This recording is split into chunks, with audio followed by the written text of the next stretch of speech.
What's up, everybody? So, y'all, I decided to go live because this video is probably going to be long and it is probably going to be in like different sections, right? So, I want to talk about this story that has gone viral on TikTok. Y'all, let me tell y'all something.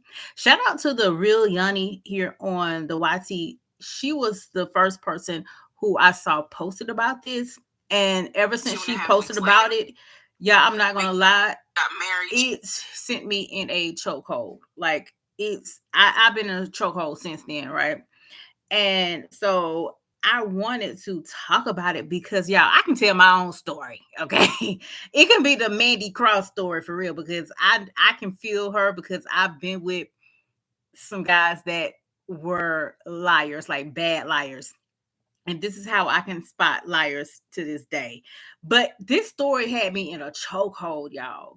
Like a complete chokehold. It was crazy. Like, whew, y'all. So I want to play it because I think it will be easier if I just like play it and y'all listen to it while we go through it. Like it's 50 parts to this thing. Like it's long. It is long. So I know I probably won't play all 50 parts at one time, but y'all, when I tell y'all, I can tell my story too. I definitely could tell a story for y'all for real. So she is what's her name is Reesa Teesa on TikTok. And y'all, she is from Georgia and actually she lives like about 45 minutes to an hour away from where I live here in Georgia. And let me tell y'all something. Those men in Atlanta, the Atlanta area, chair. Mm, mm, mm, mm. But she is here in Georgia, and I think she was saying that he has some kind of ties in Augusta, Georgia, too, as well. Augusta is about an hour and a half away from my city where I live. So, y'all, this is crazy. But then I looked at the picture, like, did they expose the dude? And honestly, the dude looks so familiar. Like, I done seen this man. So, well, honey. But anyway, y'all, let's get into this because I don't want this to be too long. But I still want to talk about this story because this was crazy. And it's been everywhere. Like, everybody on my timeline is talking about it. Everybody is watching it. Like, it's crazy. So, I'm gonna go to the first initial video that she posted. So let's get into this, y'all. And can y'all hear me? I hope y'all can hear me. It seems like my microphone, yeah. But anyway, let's get into this first video. Hi, and welcome. We all know why you're here. You're here for part of the new series that I am calling Who the Fuck Did I Marry? I'm going to create this playlist series, and I'm going to tell the story of how I met, dated, married, and divorced a real pathological liar. This is my introduction / disclaimer video. First and foremost, I'm going to be truthful, even if it makes me look bad. I'm going to be honest, but I'm also not going to be disrespectful to anyone that was involved. I'm not going to use people's real names because I don't have their permission to do so, and assistant does not want any sort of litigation.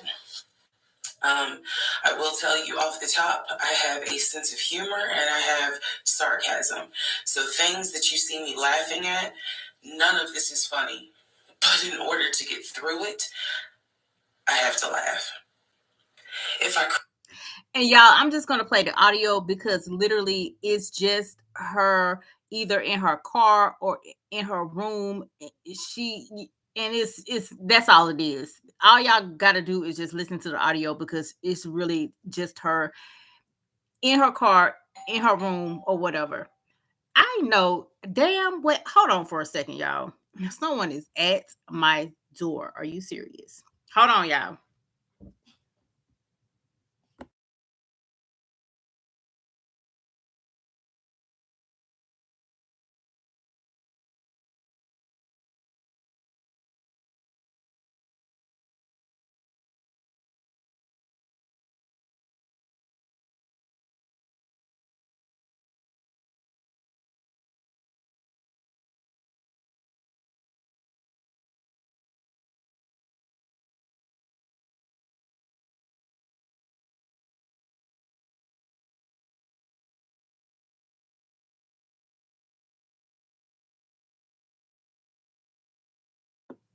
Yeah, I'm sorry about that. That was my neighbor. Mm, mm, mm, mm.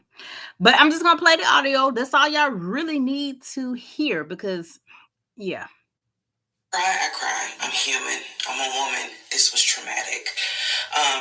I'm going to do the best I can to upload as much of the story as I can, because I know people get so annoyed with the follow for part 4, follow me for part 17. I'm just going to do the best I can to keep uploading the videos each at a time.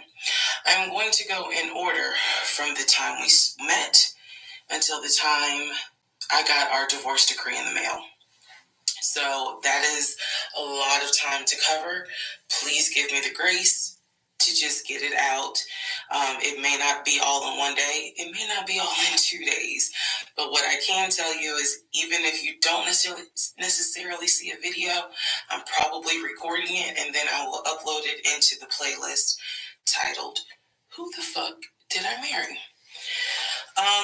What else do I need to cover ahead of time? Because I feel like this video is important to give some sort of context, so that way when people jump into the series, they kind of can figure out, oh, let me start at the introduction video and then work my way through. A lot of the questions that you all have sent me will be answered when I start and tell the story in order. Everything I'm going to tell you can be verified.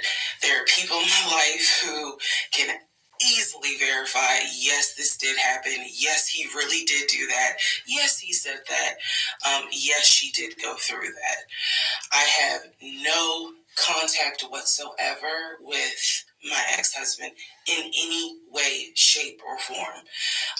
We do not communicate. We do not have mutual friends or anything where we communicate through those people. No contact.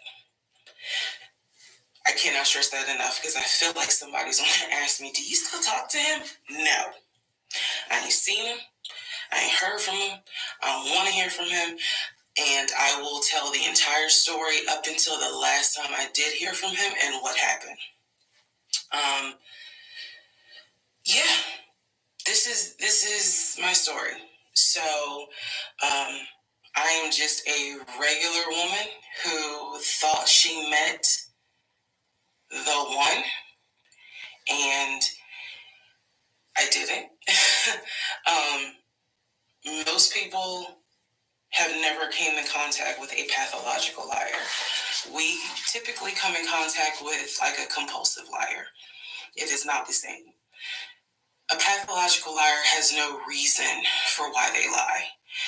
And the lies that they make up, there's no limit to the lie.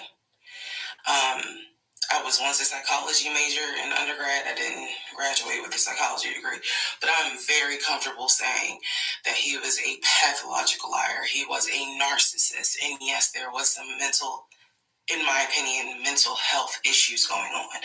Pathological lying part, absolutely.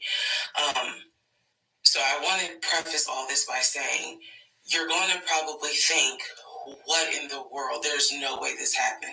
Everything you're going to hear me say actually did happen. I never thought I was going to be in some sort of Lifetime movie, but I was.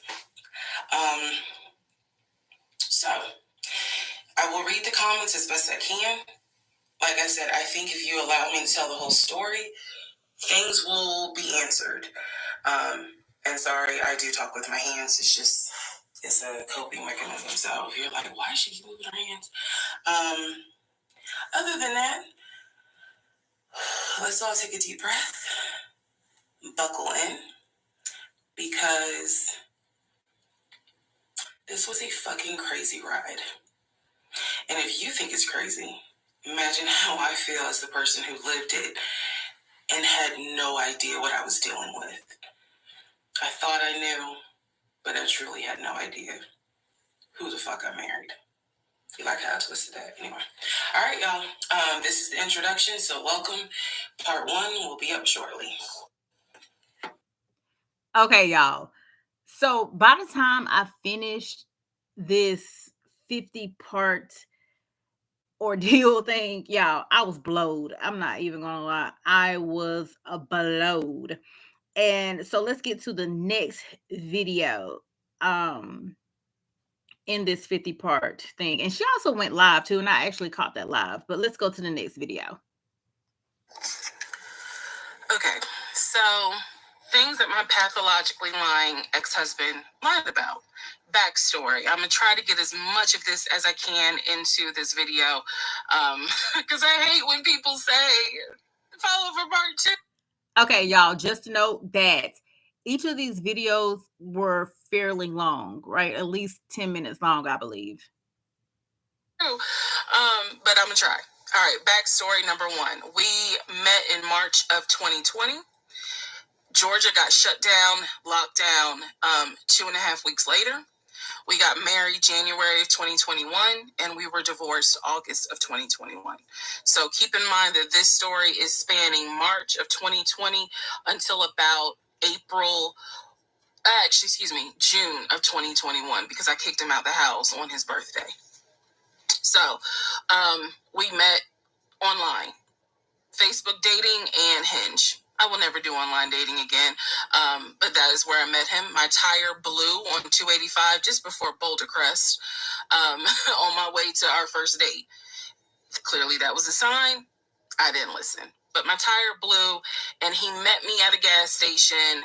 We were supposed to be meeting at Cheesecake Factory, but because the tire blew, he met me at a gas station, fixed my tire, then took me to go get another tire, paid for it. And I just thought, oh my God, this is the beginning of a beautiful romantic story. Boy, was I wrong. So, things he lied about. Every morning, he would get on the phone with his brother. We'll call his brother John. He would get on the phone with John, and he would be like, hey, babe, John said good morning, and I'm in the bathroom doing my hair because I still had to go to work at this time. And so I would just say, hey, John, call out, hey, John. And, he would relay back and forth what I said to John, what John said to me. I never actually talked to John on the phone. And so he would be like, I can't wait for COVID to be over. Me and my girl, we're going to come see y'all. I can't wait for Auntie to meet her. Side note, his parents were deceased. So he was like, I can't wait for you guys to meet her. Like, I know I'm going to marry her. I know it. He said everything I wanted to hear. Love bombing 101. This man wrote the book. So he talked to his brother every day. He talked to his friends every day in front of me. He would be on the phone laughing, cutting up, cracking jokes, telling them, hey, she said, hey, just having conversation, like a normal conversation. I didn't think anything of it. It wasn't until he got kicked out of my house in June of 2021 that I found out every single phone call was made up. He was never on the phone. I don't know. Those of you who are watching, you're probably like, there's no way. Listen to what I'm saying. Everything I'm telling you can be verified. Every single phone call he ever had was made up. The phone calls where he called to pay his car off, made up. The phone call to the realtor when we were looking at houses, made up. The phone call to the bank for them to release the money for the house that he signed his name for, made up. Every phone call was made up. His brother, every day, he and his brother had not spoken since 2015 when his mother died. I found that out later on. He made up every phone call. He had no friends but yet every phone call would be my friend this, my friend that. The second lie, his job. He told me when I first met him out the gate that he was a VP at his company. He had been transferred from California to Georgia, and he was in the process of, getting himself settled. He was looking to buy a house. His job was VP of a major condiment company. I won't say the name because I don't want to get sued. Okay, y'all. So the fact that this dude was literally talking to himself, was not on no phone call with nobody. Yeah. And honestly, looking at dude, listen, he does not look like no VP of nobody's company. I'm just gonna keep it 100 with you. He don't look like no VP, and I'm just gonna keep it funky with you. But let's continue with these videos. He said that his job was VP at that company. It is fair to note he paid every bill. He paid all the bills. He gave me spending money. Like, even though we were quarantined, locked down in my little townhouse, again, this story was always he's trying to buy a house. So when we got together, it was we need to buy a house together. Like, this is forever. We're going to have a family. Let's go ahead and find a house. So the lie was that he was a VP at his company, and he maintained that lie every day. Truth is, he was a temp. He called me from work all the time. I may have to make a different video to explain how he was able to lie with the work stuff. So he would call me and he would pretend to reprimand employees who couldn't see that he had a Bluetooth thing in his ear. He would pretend to reprimand them in front of me. He would pretend to take phone calls from the company president who needed his help on something. He forged emails that he showed me from the company president asking him, we need to get this up and running. We need to do this project. We need to do that. It is scary how brilliant he was and how much energy he put into the lie. But he was a temp. He was a temp forklift driver. There's nothing wrong with a forklift driver. But he was pretending to be a VP. Third lie, housing. He told me he was looking to buy a house. We got together and we started looking at houses. I found a beautiful 5-bedroom, 6-bath house in Smyrna, Georgia that was gorgeous. It was brand new construction build, and I love the house. The house was listed for $699,000. He showed me paperwork from Chase Bank saying that he was approved for a mortgage for $750,000. Yeah. I watched as he put in an all-cash offer on this $699,000 house. I watched him sign his name to a legally binding document for an all-cash offer. The reason why the house fell through was because the builder did not want to finish the basement. We were requesting that the basement get finished. He did not want to, so he declined our offer and took the offer of another couple who didn't need the basement finished. That's the only reason why that house fell through. I see now where God's grace protected me because, it really protected him because legally I was not his wife, so I was not on the mortgage for that home. So, third lie had to do with housing. Fourth lie had to do with baby. So, I got pregnant, lost the baby. I was sad at the time. I am not anymore, but lost the baby, had to have a D&C. When I was in the hospital, the doctor called him to let him know, she'll be discharged because, again, this is COVID, so you could not go in the hospital at the time when I had the surgery. So the doctor called him and said, she's going to be released in an hour and a half. He pretended to be his own executive assistant. And so he said, Mr. James is in a board meeting, but I'm his executive assistant, David. How can I help you? You can let me know what's going on. Obviously, the doctor wouldn't do that. So she just said, please let him know that Miss So-and-so will be ready for pickup in an hour and a half. He told the doctor he's in a board meeting until about for about another 30 minutes, and then he'll be on his way. I should have only been in the hospital for an hour and a half. I was there for 3 hours. Because, again, he was a temp forklift driver, so he couldn't get off work. But I didn't know that at the time. So those are just some of the things that my pathological lying ex-husband did. There's so much more. I have severe PTSD. And I know it's my fault. I know that I did not trust myself. I did not pay attention to the United Nations of red flags. I did not pray. And I am paying the consequences for that. So there's nothing anyone can say to me, girl, you was dumb. I was desperate. I wanted to be married. I wanted a family. And I thought it was my turn. And instead, I got pulled into something my brain could not even comprehend. And guess what, guys? What I just told you is only 5% of the story. So yeah, let me know if anybody knows somebody at Lifetime. And also, if any of you got any sort of gift cards for Stella Rosa Black, I'll take those as well. That's my story. Okay, you guys. So listen, the fact that she got pregnant for him so fast was crazy. But I will say she did take accountability for, being a desperate woman. And we all know that desperation, honey, especially, listen, desperate women will fall for anything, right? So let's get into part one. Please excuse the hair, but here is part one of Who the Fuck Did I Marry? So I met my ex-husband around March 4th of 2020.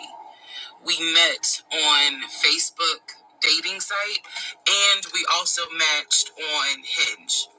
I did not realize that he was on both under two different names. So one was his actual name, and the other one was a variation, like a nickname that he called himself. Different pictures. So it was a running joke between us. Oh, you ain't even recognize that you had matched with me on Hinge. No, I didn't. And also that should have been a red flag. By the way, you will notice in this story, I called it the United Nations of red flags. It is so many red flags that, I mean, you would have thought I was colorblind because I ignored all of them. So, anyway, back to the story. We met around March 4th. We exchanged phone numbers. He called me and we talked on the phone for the first time. In the first phone call, he told me that he had just moved to Georgia from California from San Diego. His job had transferred him because he was being transferred in as the new regional manager for a major condiment company that is based here in Georgia. Not gonna say the name. And so we also talked about his childhood. He told me he grew up in Philly. He's from Philly. Both of his parents were deceased. This is the first phone call. Both of his parents were deceased. His father was a Philadelphia police officer. His mom was a teacher. He also told me he briefly lived in Augusta with his family. He had 2 brothers and 2 sisters. He also had 2 half-brothers on his dad's side. First phone call. So I'm just giving you guys the backstory. This was the first phone call we had. So we talked about family. We talked about friends. We talked about our jobs. At the time, I was working at Georgia State Patrol. And he knew this, and he just thought that was like, wow, so you work with troopers all day. Yes, I did. Also in that phone call, he explained to me that he used to play football. He explained that he used to play arena football. I know nothing about arena football. I know about NFL. I know about college. Go Dogs. But I don't know anything about arena football. So he explained to me that he used to play arena football. Y'all, this dude just lied for no apparent reason. Listen, I know and been with some men that lied for no apparent reason. Crazy. He used to work at Apple in the off season of arena football. And I remember thinking on that phone call, oh, okay, like, good for you. I don't know anything about arena football, and I believe I did tell him that I don't know anything about arena football. That'll come into play later on. So he told me, I just moved here. My job is paying for my housing, and they are helping me to look for a house. He was like, right now I'm in Gwinnett County, but I'm trying to look for a house, ideally in Atlanta, like Brookhaven, Sandy Springs. He was like, I really would like to move out there. And so I thought, that's great. You're looking to get a house. You just moved here. He was like, I don't really know too many people here because I spend all my time at work, and, this job is really demanding. So that was our first phone call. We talked more. He talked a lot, which took me by surprise because I'm not really used to men talking more than me. He eventually asked me out on a date. Our first date was set for Saturday, March 7th, 2020. He asked me what was my favorite restaurant. I said Cheesecake Factory.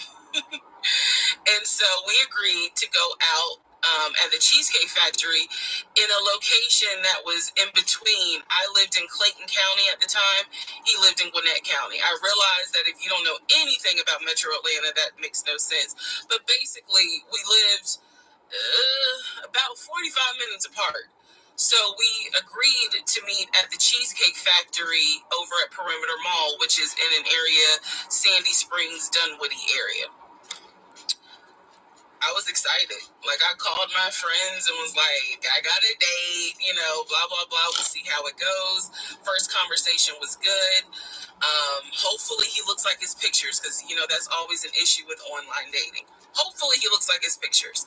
So on my way to our date, I took 285, and literally right before I got to Boulder Crest, the exit for Boulder Crest, I heard a boom, and I lost control of my car. Thank God that not thank God, but I knew what to do. So I did not crash, but my tire blew out. So I called him and I said, hey, I am so sorry, but my tire just blew on 285. I'm slowly making my way off the exit. I believe I pulled into a Chevron gas station, and I said, I got to get this fixed. I don't know what to do. Like, I'm a damsel in distress kind of thing. He kind of paused. He got quiet, and he was like, tell me exactly where you are. Drop your pin.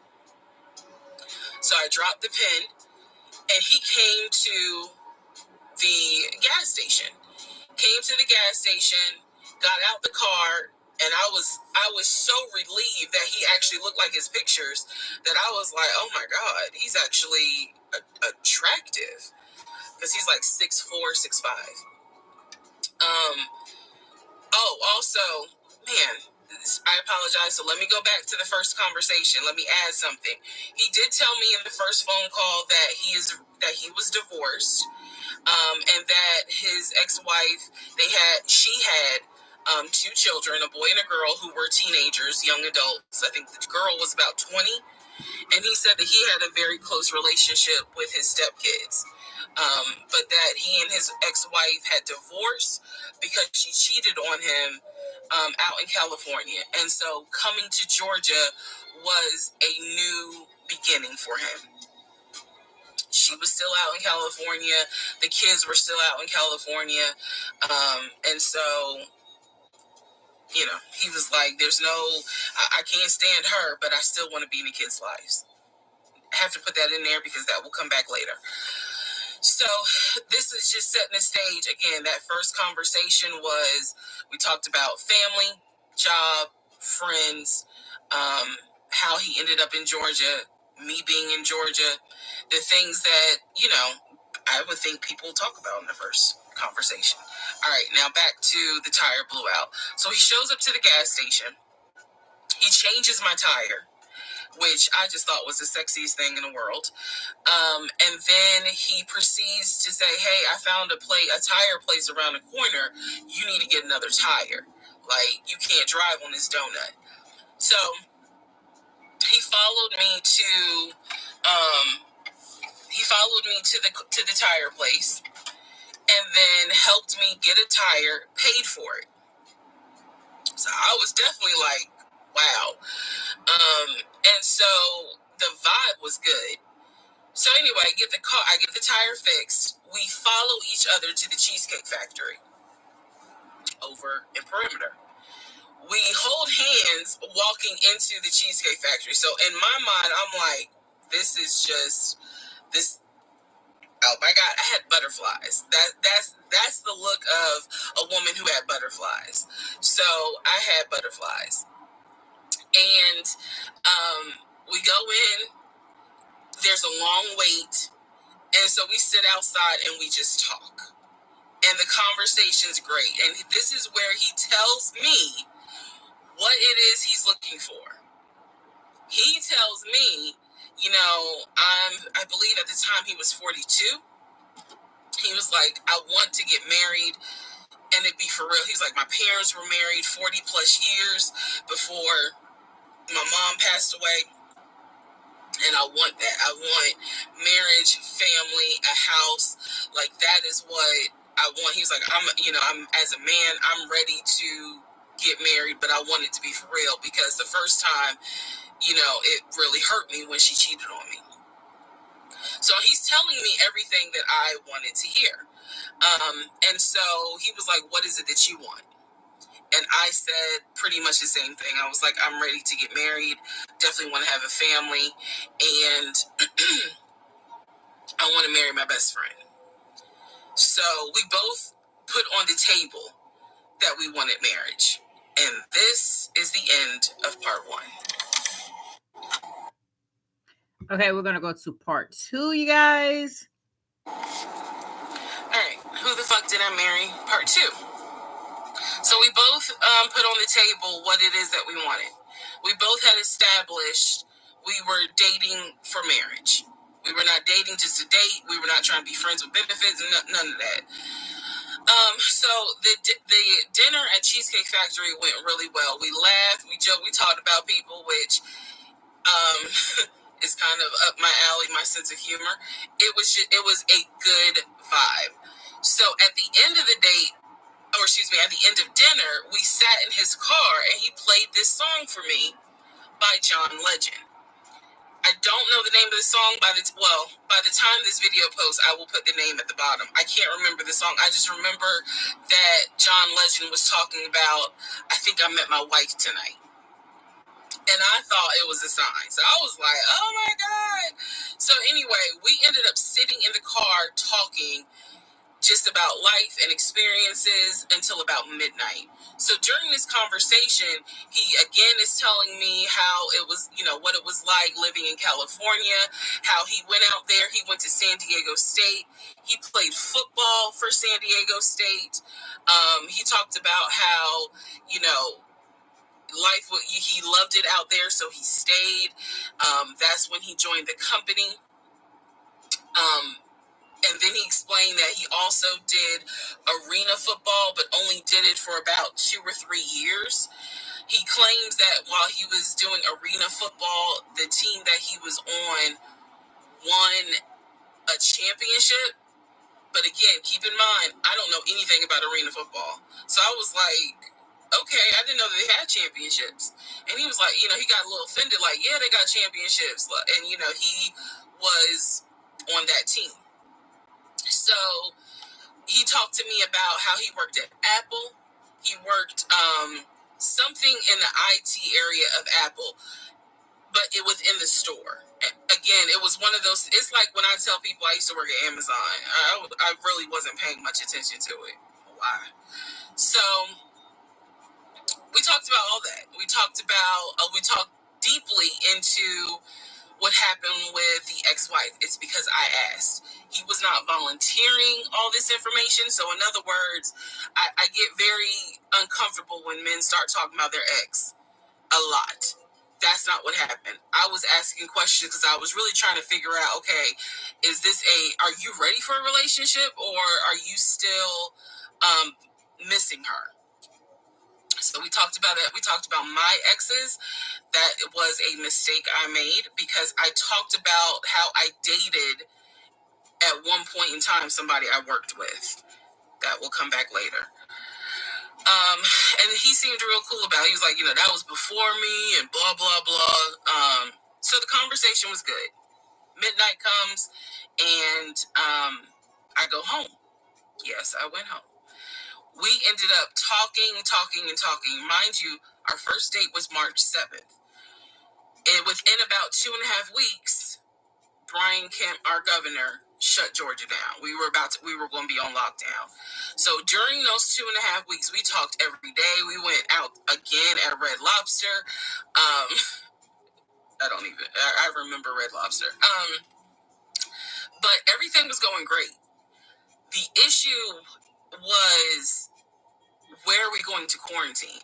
So the question was, are we going to quarantine at his place, which he had like a studio type of situation. Like, it clearly, where he was staying, I was like, it's like a studio apartment, but he kept telling me, like, this is temporary because I'm looking for a house. Like, he showed me the email from a woman who worked at the company where she was out on maternity leave, but she was putting him in contact with a realtor to help him find a townhome or a single family house. So I was just like, okay, this is definitely temporary. Like, he's not trying to stay here long term. And she was apologizing in the email. I'm so sorry, this should have been taken care of before you got here, but it wasn't. I saw the email. I read it. I read the email. So the decision was, we're going to quarantine at the studio, or we're going to quarantine in my house? First mistake I made. Well, there's a lot, but this was a mistake I made. So ladies, caution moment. During one of our dates, because keep in mind, in those 2 weeks, we were seeing each other quite a bit. Nothing physical or anything like that. Just two people who I thought were really on some. All right, let's see if this is going to grow into something. He came to my house. When he came to my house, I had a 3-bedroom, 2.5-bath townhome. He was in a studio. Now, I'm telling you guys all of this in order of how it happened. So some things I'm probably going to insert what I was thinking and the mistake I made. Can I turn this off? No. Okay, I still need that. And I say that to say that I did not realize inviting him to my home probably made his eyes go, oh shit, she's a keeper. She got this 3-bedroom, 2.5-bath townhouse, and I'm in like a little studio. Yeah, let me go ahead and pursue this. What I need to do to quarantine here. The decision was made, quarantine at my house. So the state went on lockdown. He came and stayed with me in my home, and for the most part, in the initial beginning, it was fine. It was fine. The reason why I hesitate is because I grew up in the church. So for me, it was really like an internal struggle of, bruh, you always said you would never live with a guy unless he was your husband. And now you living with a dude and he ain't your husband. Like, it was a struggle for me because I knew better. And don't come for me. I'm just telling you the way I grew up. It was like that. It was not sitting right with me. But at the same time, I didn't want to quarantine by myself. I did not want to. So there we go. So he moved in. We talked about the bills. Let me clear something up that I said in the other video where I said he paid all the bills. He paid all the household bills. He did not pay my car payment, my cell phone, or my car insurance. He paid the rent because my rent at the time was less than $1,000. He paid the utility bills. And so when he's telling me that he's a regional manager, I was like, wow, okay, so you got money. And so he paid all the household bills. So my check really was just taking care of me, myself, and I. And I am not, this is where it's not going to make me look good, but it's the truth. It was intoxicating to not have to worry financially about how to pay the bills. It was a wonderful feeling. And so I kind of pushed to the side the fact that, yeah, you shacking up, because it's like, but your paycheck, you don't have to worry right now. Like, he's taking care of all of April's bills before April even comes, because this was still March. So we're living together, and I'm cooking, I'm cleaning, he's helping to cook and clean, and then we have a conversation about house. Is he still going to buy a house just for him, or is he going to buy a house where it's for us? Because we are going to try to make this thing work, be official, get married, have a family. So the question now on the table is, what are we going to do? Because I didn't want to stay in Riverdale, Georgia. I did not want to raise a family there. I refused to have a baby in Clayton County. So the decision was made, let's start looking for a house for both of us. Remember, he was already looking for a house for him. But then he was like, you know what, we're together, I plan to marry you. Let's look for a family home for the two of us. He was like, this is how much I was approved for. That's when he showed me the Chase paperwork. It was a letter stating that and it had the Chase emblem at the top. He showed me a letter stating that he was approved for 700. Okay, y'all, let's go to part 3. And y'all, this is so crazy. I'm not going to lie. This man lied so bad. It was crazy, crazy. But like she said, she was desperate. And when people are desperate, they do some crazy things, honey. They ain't thinking. She said she wanted it to be her turn, and she thought that this man was the right person. But honey, she was missing all those little red flags. Yeah. Let's go to part 3. All right, part 3. Who the fuck did I marry? So this is when he showed me a letter from Chase with the Chase logo at the top, stating that he had been approved for a mortgage for a $750,000 mortgage, or a $750,000 house.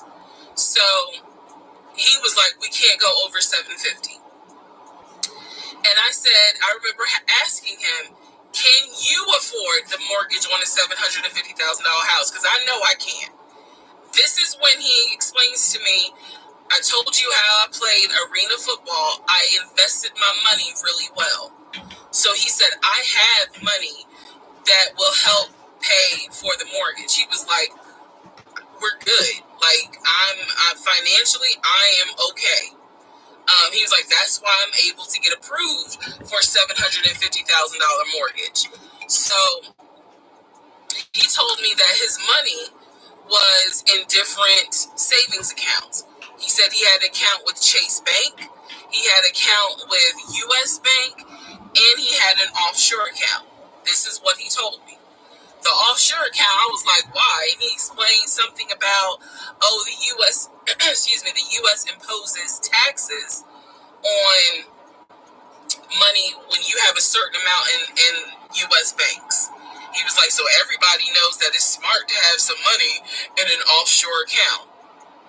Y'all, look, I live paycheck to paycheck. I was like, okay, that's whatever. I said, so you have the money to pay for a home. I'm also holding in my hand a letter from Chase saying that he was approved for $750,000. So I went off of what I saw. So we contacted a realtor. I won't say his name, but man, if he ever sees this TikTok, I owe this man such an apology. But we contacted a realtor who was based in Cobb County because I was very adamant I wanted to move back to Marietta, Smyrna area in Cobb County, Georgia. He was fine with that. His whole attitude was, you're going to be my wife, happy life. So we met a realtor.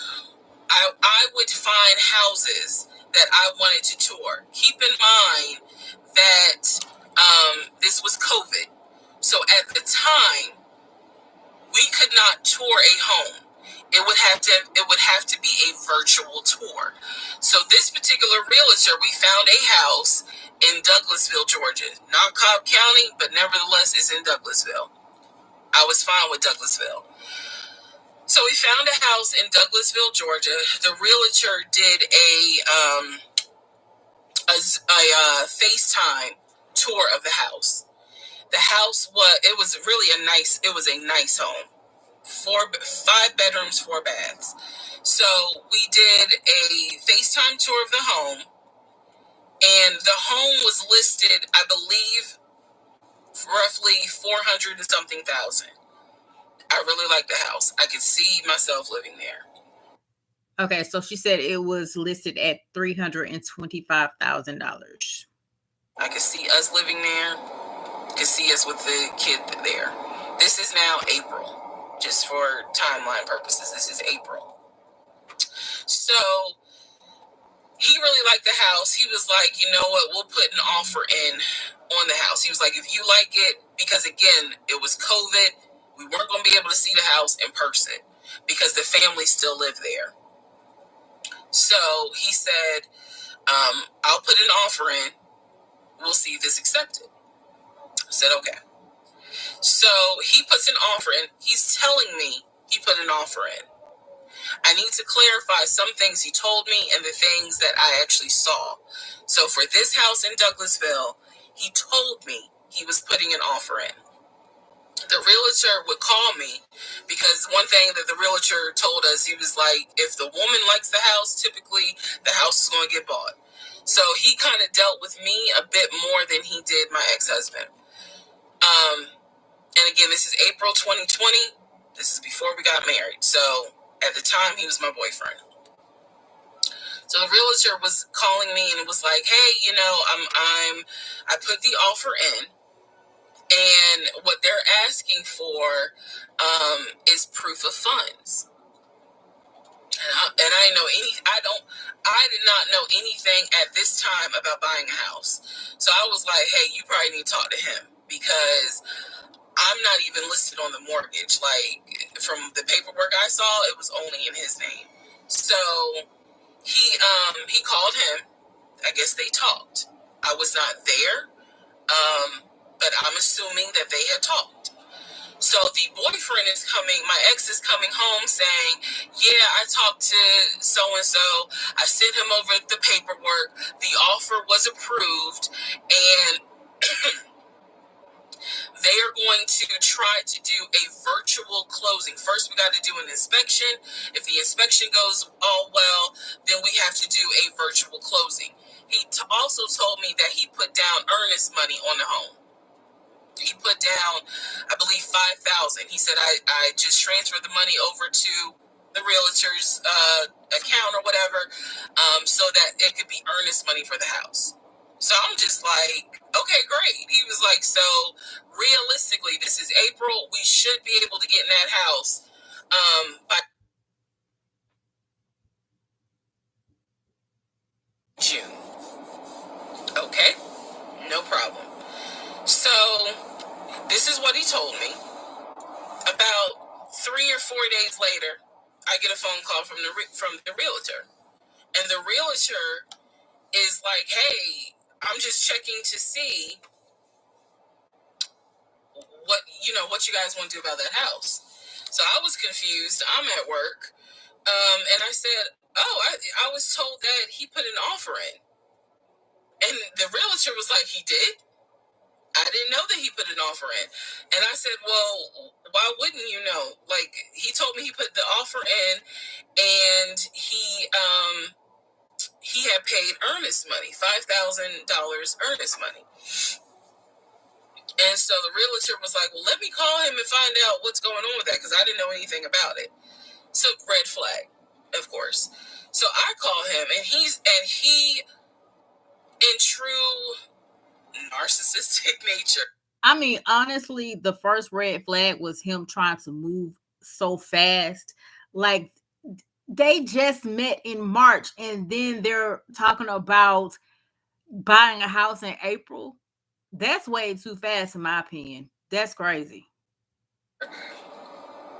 He flips the script, and he like goes off. He's like cussing, going off, like he shouldn't. Excuse me, I have the hiccups. He shouldn't be calling you. If he has a question, he should call me, because I'm the one that's on the mortgage.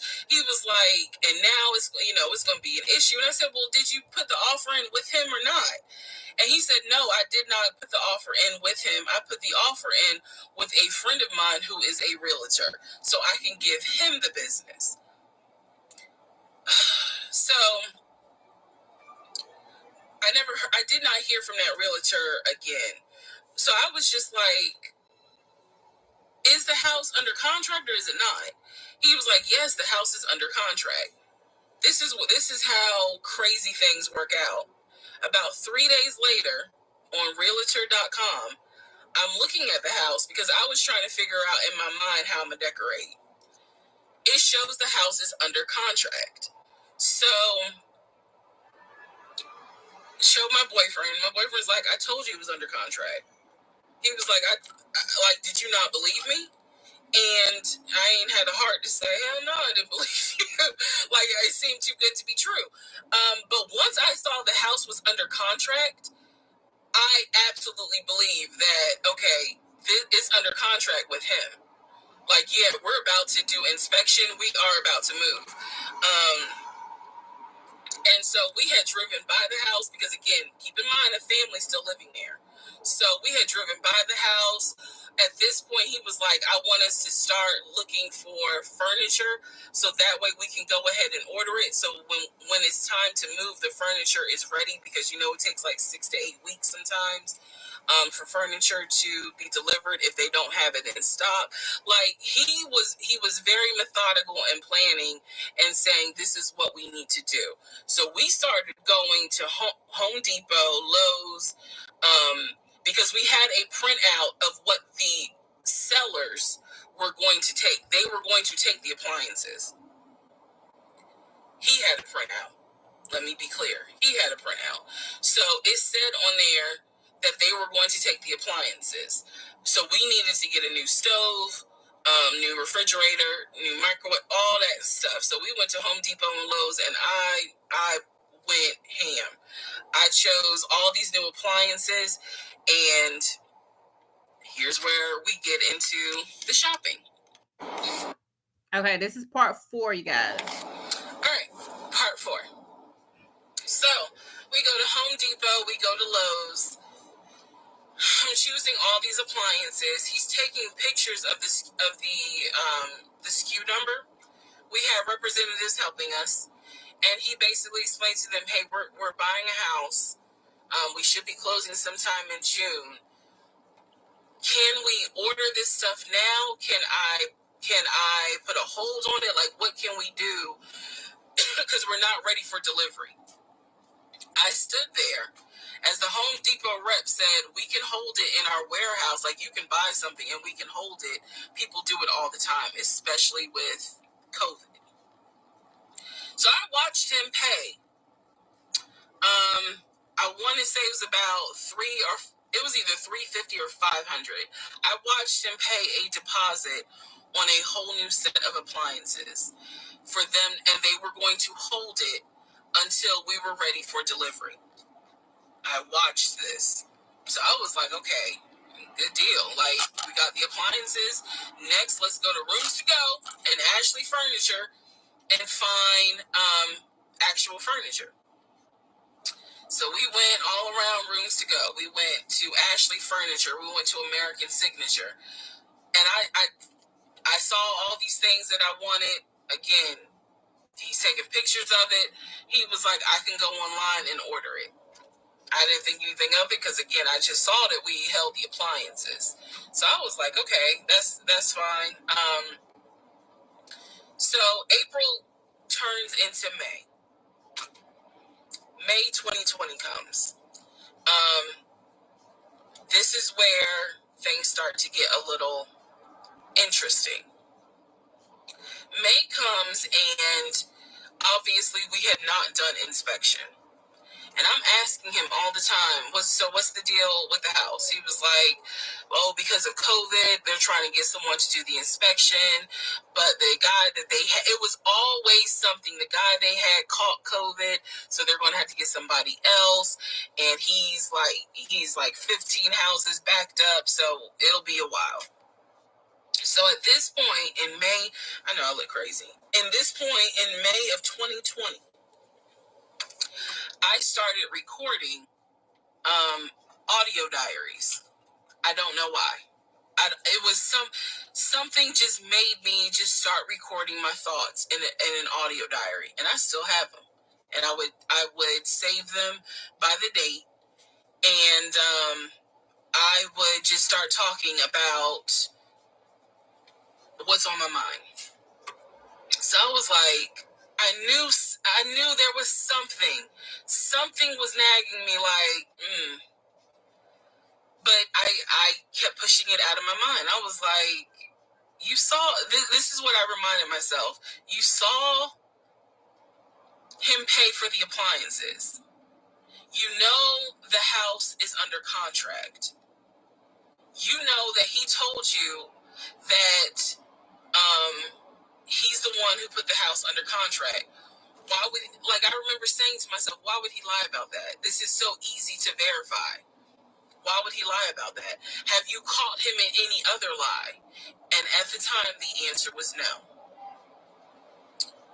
So I really was like, maybe you just aren't used to a guy who actually does what he's supposed to do. Like, I was questioning myself and then answering my own questions. So inspection didn't happen. Around mid-May, I found out I was pregnant. May 2020. When I found out I was pregnant, he was ecstatic, and I was like, oh shit. The reason why I was oh shit is because, number one, I'm plus size. Number two, because of my age, I felt like it was probably going to be a high-risk pregnancy. And I wasn't married. And that nagged. I cannot tell y'all how much it nagged me. There was a lot of internal struggle. And between my family didn't even know that he had moved in at this point. I told them, that I was pregnant, went to the doctor, everything looked good. But again, because it was COVID, he couldn't go in with me into the actual room. So, doing any sort of ultrasound, doing the blood test, because my HCG levels were really high. So the doctor was like, hey, it might be twins. We don't know yet. You're still kind of early, along. They gave me a due date. The due date was January 26th of 2021. So, yeah. May, found out I was pregnant. So there was now more of a push into, we got to get a house. We got to get the fuck up out of here. I'm not having a baby in Riverdale. And y'all, she got pregnant for him very fast. Probably less than 2 months after meeting him. Very, very fast. Okay, nothing against Riverdale, but I ain't having a baby in Riverdale. So we need to find out what's going on with this house. And so he was on top of it. He had an answer for everything. He was like, I'm going to call and find out what's going on, blah, blah, blah. He then magically told me about a week later, oh, they're going to do inspection on the house like in 2 days. So I was just like, okay, keep in mind, I'm taking his word for it. I'm taking his word for all this. So he's like, they're going to do an inspection. Once we get the inspection report back, then we will know what we are going to be responsible for. What are we getting ourselves into? So, I guess they did an inspection. He showed me an inspection report. The only thing that they said that the roof had just recently been replaced, which I remember he was very happy about. And the issues that there were for the house were minor. It was not a bad, because we did have a discussion about it. He was like, it's nothing that we can't handle. Then he said that we were set to close the end of May. We were set to close the end of May. He told me it was going to be a virtual closing. You're probably like, what the hell is a virtual closing? Because again, he's saying because of COVID, people are not closing in the office. They're doing a virtual closing where you would need to electronically sign the paperwork. This is what he's telling me. And so he was like, we're set to close like just before Memorial Day. And so for some reason, again, there's still that nagging part. For some reason, I didn't start packing. Anyone that knows me will tell you I hate moving. I've done it enough in my life. I hate moving. But I did not start packing up that house at all. I was just like, I'm pregnant. My body was changing so fast that it was like I could barely keep my eyes open half the day. And so, no, I didn't start packing. And I remember I did record, again, I was recording audio diaries just about every day. When something didn't sit right, I would verbally record it in the audio diary because I was like, I don't know what it is, but there's something. That was the theme of our relationship. I don't know what it is, but I know there's something. And so I remember talking to myself in my little prayer closet, because that's where I would do my recordings. And I remember thinking, what if we don't get this house? Like, what if we don't what if he's lying? But again, there goes that thought process of, why would he lie about this? Like, who makes up that they're buying a house when in fact they're not? And then he's showing you all this paperwork. Like, come on, you can't be that jaded that you don't even believe what's in front of you. All right? So now we're going to go into part 5. Okay, dude was very much so mentally ill. Like she said, he was very methodical too as well. Like, he had all this stuff planned out. It's crazy. Okay, part 5. Who the fuck did I marry? So I'm questioning all this stuff in my head out loud on my audio diaries. And then once again, I'm like, but look at what he's giving you. Like, he's paying. It wasn't a question about money. It was just a question of, are we really about to move into this house? And keep in mind, he's paying all the household bills. He still is. So we're supposed to close before Memorial Day. We didn't. There was an excuse. There was always an excuse with him. Always an excuse. And I didn't know enough about the process to question stuff because I really wasn't involved the way I should have been. And it was giving me a lot of anxiety. So I'm pregnant with a lot of anxiety.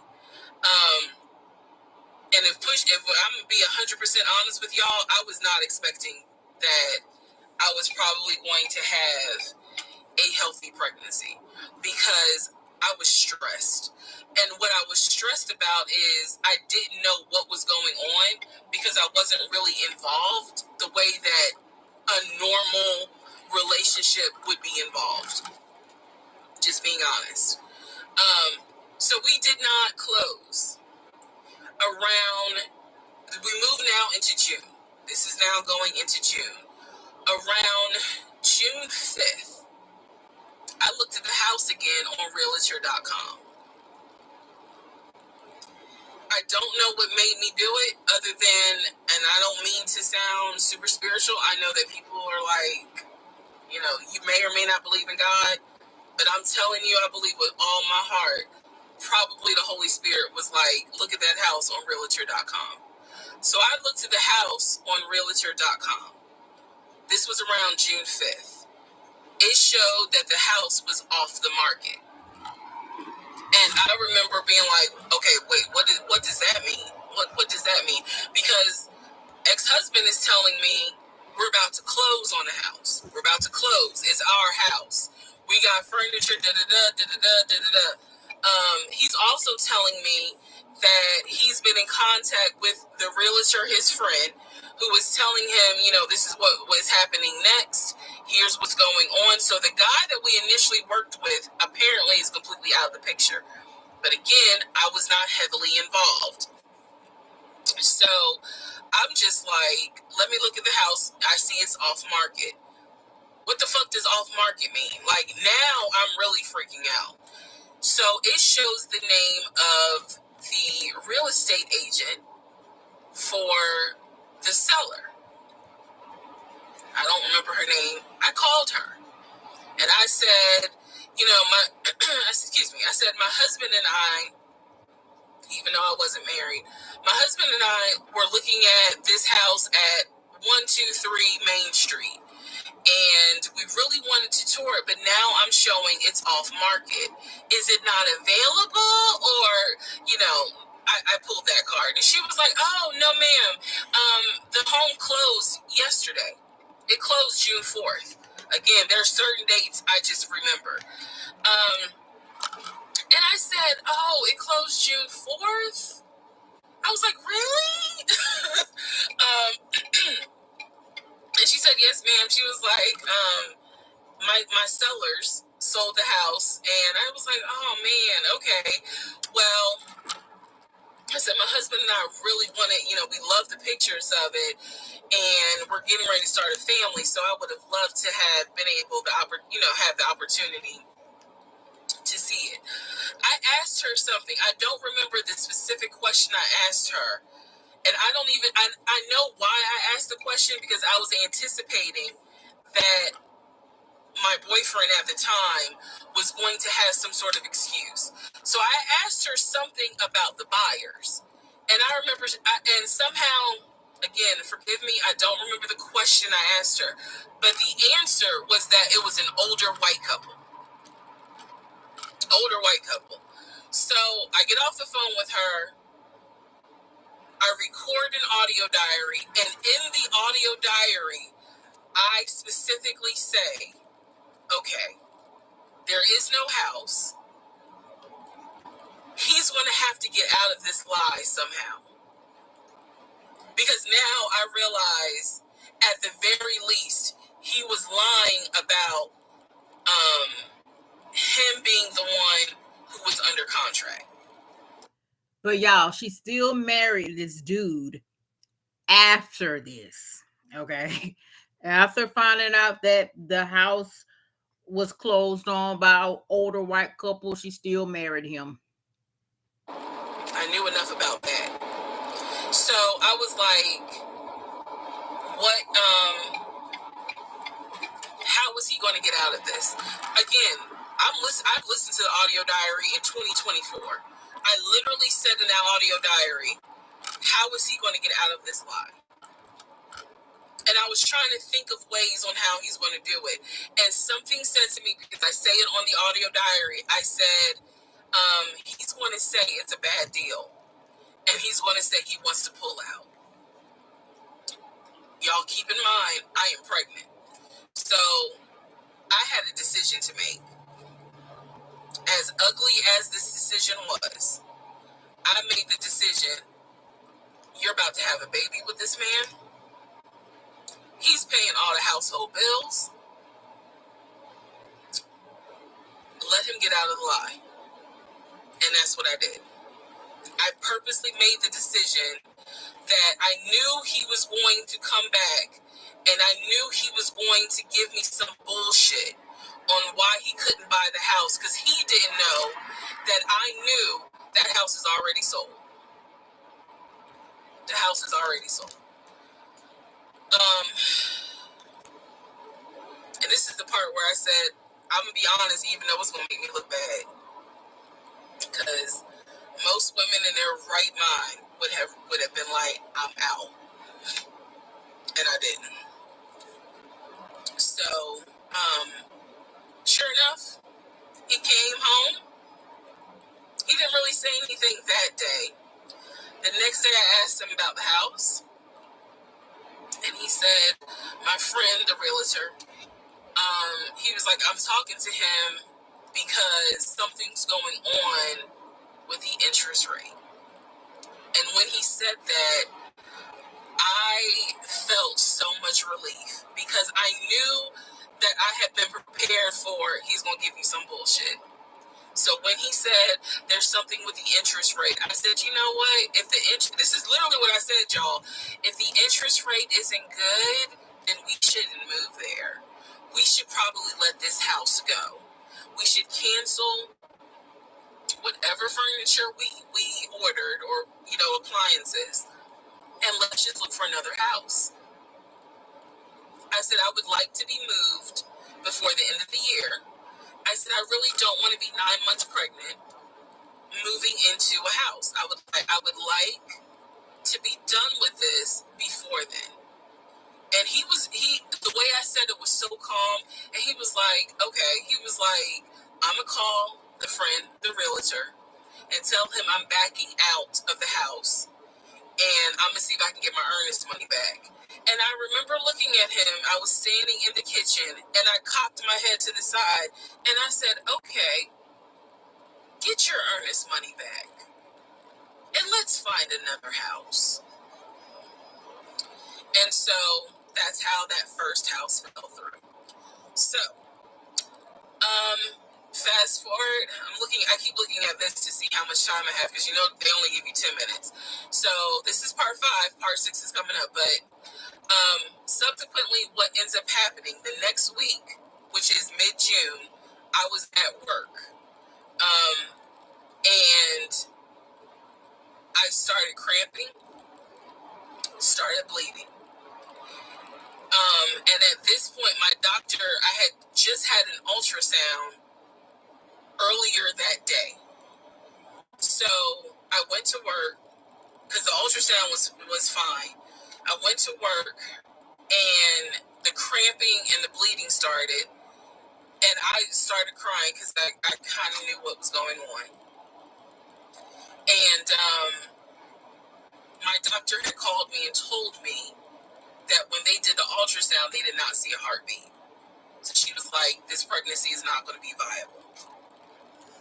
Okay, so my question with this, because I've had a baby, well, my child's 18. Like when you go for the ultrasound, you can actually hear the baby's heartbeat. And they'll tell you, oh, the baby is heart beating. So I was confused as to when she went for this ultrasound, if there was no heartbeat, then why didn't they say something then? Why didn't they tell her, well, there's no heartbeat or whatever? Because I'm thinking something else, right? I'm not listening. I'm thinking something else because all the ultrasounds that I had to go through, you can clearly hear the heartbeat whenever they put that little sonogram thing or whatever on your stomach. I was a little confused on why they called her after the fact and told her that they did not hear no heartbeat. Somebody explained that to me. Somebody explain it to me because I'm thinking something else. But anyway, let's go on with this here. So I'm crying, hysterical, and now we're going to get into part 6. Okay, so this is part 6 of Who the Fuck Did I Marry? So, where we left off. So obviously, my doctor had called and told me there was no heartbeat. The pregnancy was not viable at that point, and I was cramping and spotting at work. Went into my best friend's office and immediately started crying. She was like, "What's going on?" And I said, I told her what the doctor said, and she grabbed her keys, grabbed her purse, and was like, "Let's go. I'm taking you home." On my way home, I called my boyfriend and told him what the doctor said, and he was like, "I'll meet you at home." So he was coming from Duluth, went straight home. And so about 24, 48 hours later, I had a doctor's appointment, and my doctor gave me 3 options. First option, let everything happen naturally. Your body will expel the fetus on its own. Second option, you can take a pill which will induce expelling the fetus at home. The pill basically will cause you to contract and expel. The third option was to go into the hospital and do a D&C. I did not want to do a D&C because I did not want to be in a hospital with COVID going on. And for whatever reason, I did not do the option of let it happen naturally. So I chose to do the pill. His birthday was June 17th.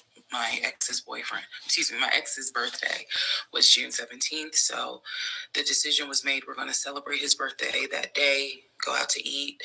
And then that night I would take the pill because we both were off from work the next 2 or 3 days. So went out to eat, to try to celebrate as best we could, and then took the pill that night. That night was the most traumatic, excruciating pain I've ever put my body through. I do not recommend any woman, if prayerfully you don't have to go through that, but I don't recommend taking that pill. If you don't have to, don't do it. I spent the whole night in the bathroom. Okay, so I still think it's weird that they did not tell her right then and there that they did not hear a heartbeat. I don't know. Listen, I only had one pregnancy, so but that was weird to me. But I did have a conversation with one of my friends, and we was talking about this whole thing, right? So one of my friends did have to get a DNC, and she took the pill. She did say that it is very painful, so she was agreeing with Reesa with taking the pill after a miscarriage. So, but I just thought that if they did not hear a heartbeat, they will tell you right then and there. They don't call you later on, whatever. But either way, just crying in so much pain. I couldn't take, they gave me a narcotic. I couldn't take it because I found out I was allergic to it. So it was causing me to like projectile vomiting. It was a mess. So, and he was right there. You know, he was scared that he needed to take me to the ER. But in the morning, the pain kind of subsided. So about 72 hours later, I had another doctor's appointment where the purpose of this appointment was to do an ultrasound to see if everything had passed. Everything did not pass. So because of that, my doctor was like, we're going to have to do a D&C. My D&C was scheduled for the first week of July. My boyfriend, my ex, was going to take me. That was always the plan. 2 days before my procedure, he comes home and tells me that he is up for promotion. He's up to be promoted to VP. Because of this, the president of the company, is coming in, and it was going to be this huge business meeting he had to go to. The business meeting was scheduled for the day of my surgery. And so I'm throwing a fit because I was like, you there's no way you can do that meeting. Like, I need you to take me to the hospital and all this other stuff. And so he offered to have his sister take me to the hospital. Apparently his sister lived in Douglasville. I was like, no, because I've never met her. Like, I'm not having a stranger take me to the hospital. No, this is a private situation. I don't want to do that, blah, blah, blah. So my aunt had offered to take me. And then my friend who took me home from work had offered to take me. So at that point, we get into an argument because he's like, my sister is, you about your family, so why can't she step in? And I was like, no, because I don't know her. Period. I don't know her. So my friend offers to take me to the hospital because I was all distressed that he's saying he has a business meeting and he can't take me. So I remember being on I-75 on the connector, on the phone with her, crying because I was so embarrassed that he wasn't going to be the one to take me, and that I was needing to rely on someone else to take me to the hospital in order to get a D&C done. And she was really great. She was like, girl, this is why you have a village. Like, it's okay. Things happen. The world is crazy right now. I will take you. You're going to be okay. So he did not take me to the hospital for my D&C. My friend did. She could not stay because of COVID protocol. So when they wheeled me into pre-op after I got checked in, I texted him and was just letting him know, hey, here's the update. I'm about to, I'm in pre-op. They're going to get me prepared to go back to the surgical ward or whatever. And the response I got was from his new executive assistant named David. Now, when he told me he was up for the promotion, he did tell me that part of getting this new job would be that he would get an executive assistant named David. He did tell me, I'm going to make sure that I inform David, if you get a text from this number, meaning from me, pull me out of the meeting because, my fiance's having a procedure done and I'm picking her up. So it's important that you come get me if it's something serious. So I text him. David responds.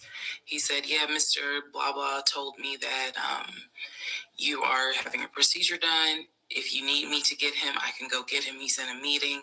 Just let me know what you need. And I just said, no, don't bother him. I'm just giving an update that they're about to take me back. And David responds and says, I'm so sorry you're going through this. Please let me know if there's anything I can do. So I have the procedure. I wake up and I am now in recovery. I should be in recovery 45 minutes up to an hour and a half. I wake up, first thing I ask, and I remember asking, is where is so-and-so? The nurse, who was so sweet, she was like, everything went well. You're doing great. She said, we spoke to your fiance. He's on his way. So I said, okay, I kind of dozed back out, but I could still hear everything that was going on. I just could not keep my eyes open to save my life. So I hear her talk to the other nurse, and that's when she said, Dr. So-and-so called her fiance, and his executive assistant picked up. And the executive assistant said that he was in a business meeting and that, you could relate to him what you need to say, and he'll tell the fiance.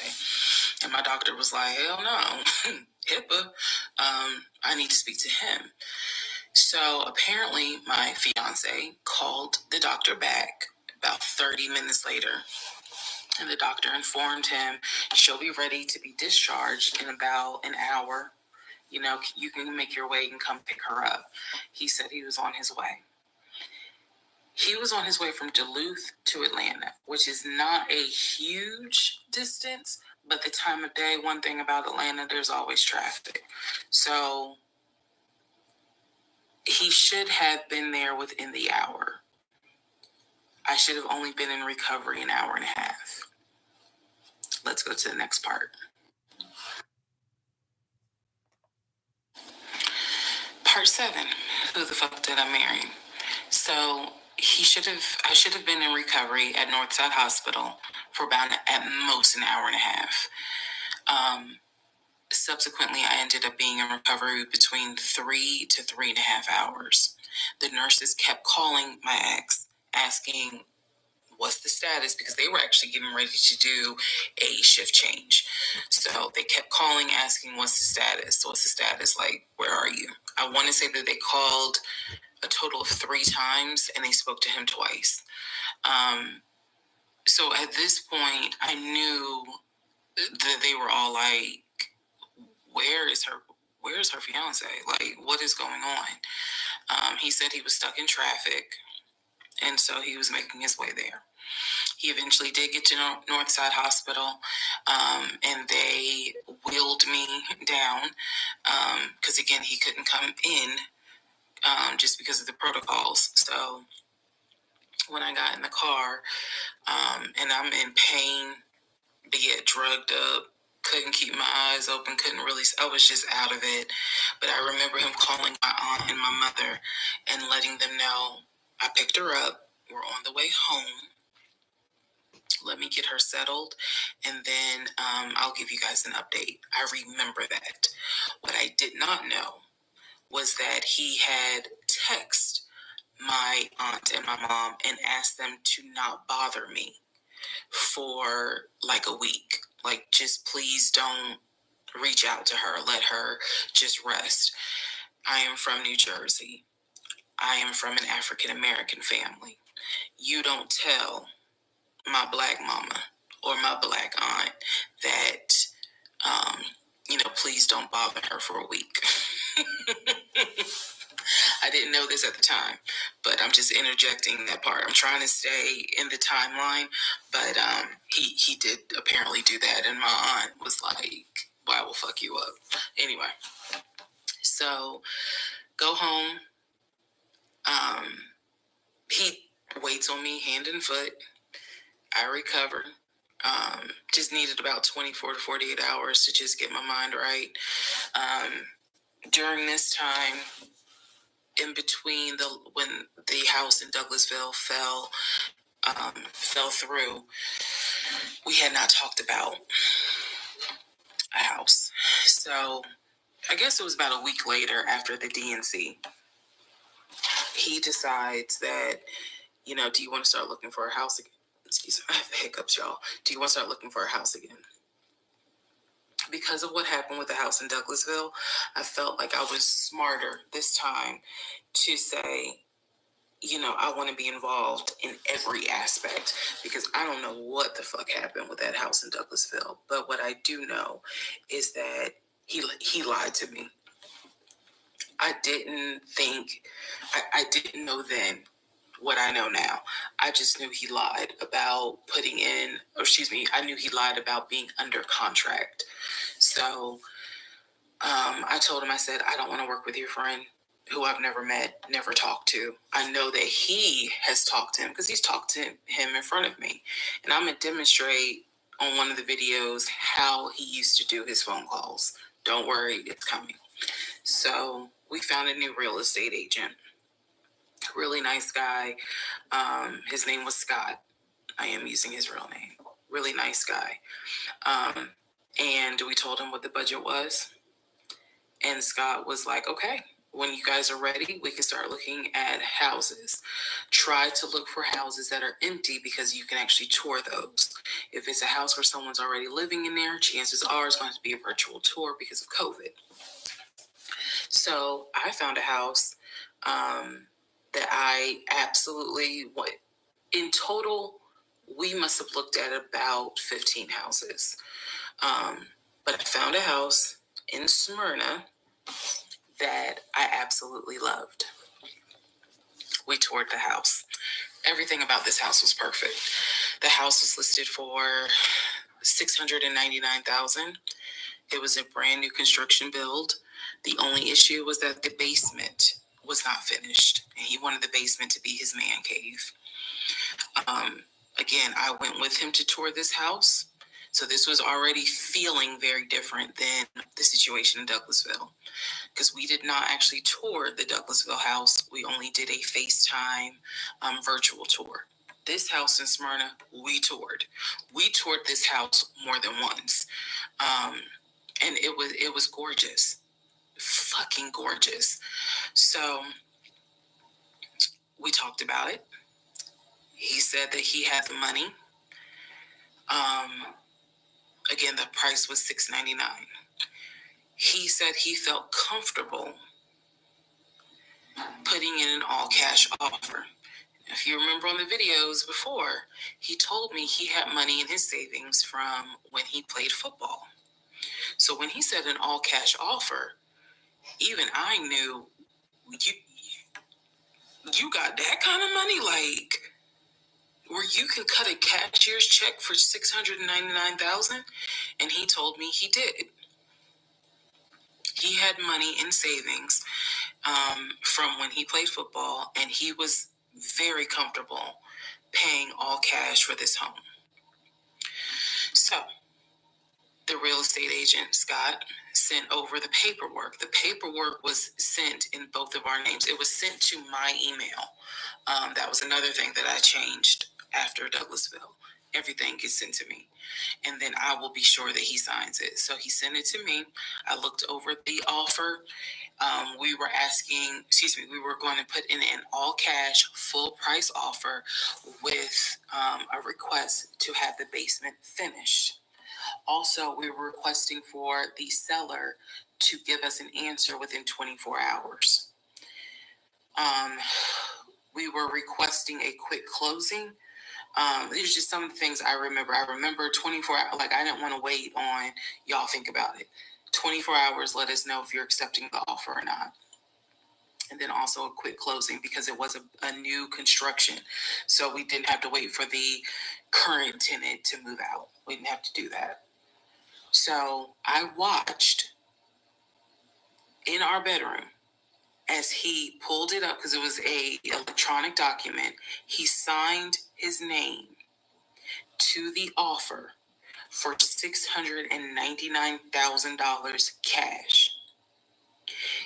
He requested again, the seller let us know in 24 hours if they were accepting the offer. So we submitted the offer at around 6 p.m.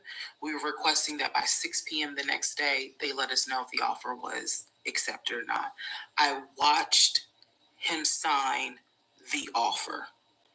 I sent the offer back to Scott from my email. All parties had signed. Scott texted us and said, I got it. I'm submitting it. I will let you know what they say.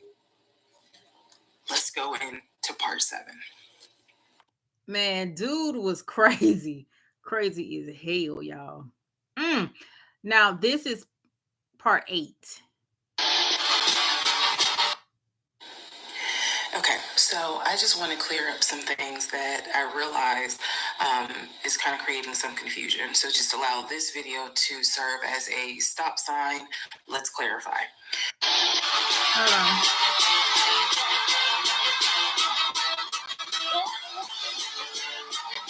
Okay, sorry about that, y'all. Okay. So I just want to clear up some things that I realized is kind of creating some confusion. So just allow this video to serve as a stop sign. Let's clarify. First of all, the story, background. He was born in Philly, raised in Philly, and moved to Augusta. Story is that he moved to Augusta for high school. After high school, he went to college at San Diego State. Enjoyed San Diego State, stayed in San Diego for quite a while.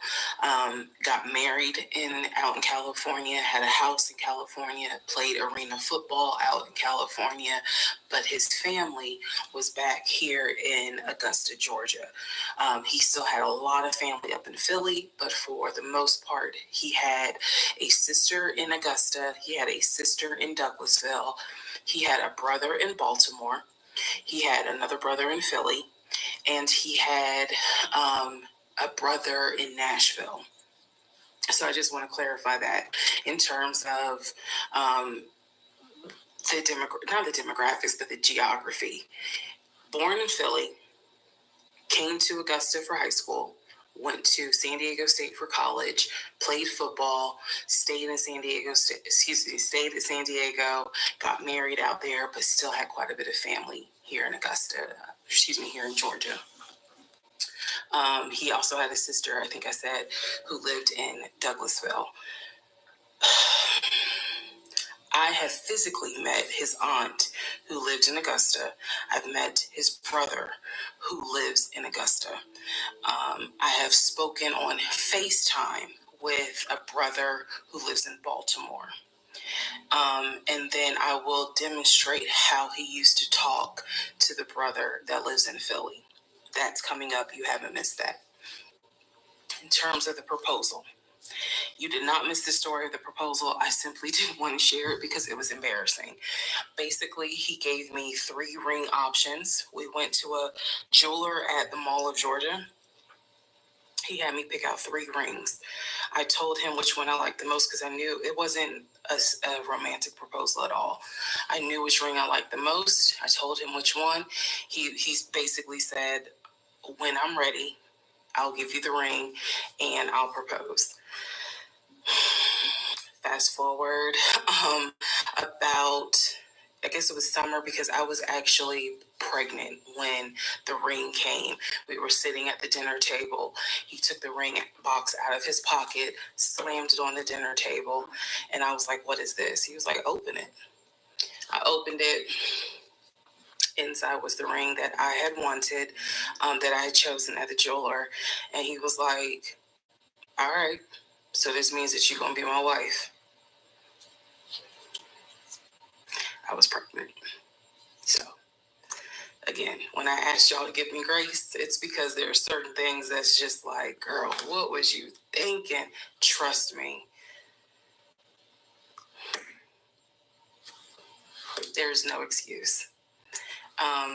So there was never a, will you marry me? It was more of a, we're living together, we're having a baby together, we need to get married, because the backstory also was that his dad was a retired police officer, but at one point his father was a pastor. So he could quote the Bible like nobody's business, as we all know, so can Lucifer. But anyway, he could quote the Bible like no one's business. And so that's how we ended up engaged. And I was wearing a ring. I will find a picture and I will try to post it. But I was wearing a ring. Don't worry, there's more to that story as well. So just wanted to clarify some things for the people who were like, wasn't it weird that he had a sister who lived close, but he's from Philly? So I just wanted to definitely bring clarity to what he told me was the backstory. Born in Philly, came to Augusta for high school, went to California for college, played football at San Diego State, played football and arena football, worked at Apple, and then joined the condiment company in California, who then transferred him back to Georgia. He was married in California, and he told me he got divorced in California. That is important as well. That will come up again later. And so the ex-wife, at this point in time, at the time that I'm telling you, part 7, which is the last video I just posted, the ex-wife lived in California with her 2 kids, his 2 stepkids. The 2 stepkids were 17 and 20 or 21, but they were that age group. And he was saying that he was very close with them, so he wanted to keep a tight relationship with them. And he talked to them, if not every day, every other day. When I say, when I say this, I need y'all to understand. When I say that he talked to someone, it means that he was on the phone in front of me talking to the person. I hope that because I will touch back on this. He was on the phone in front of me talking to the person. So he talked to his siblings every day. He talked to his aunt almost every day. He talked to his family the way I talk to my family almost every day. And again, I will demonstrate how he used to do the phone calls. I will also demonstrate how he used to do the work phone calls because he called me every single day from work. And he would talk to people while he was on the phone with me. And I could hear people in the background.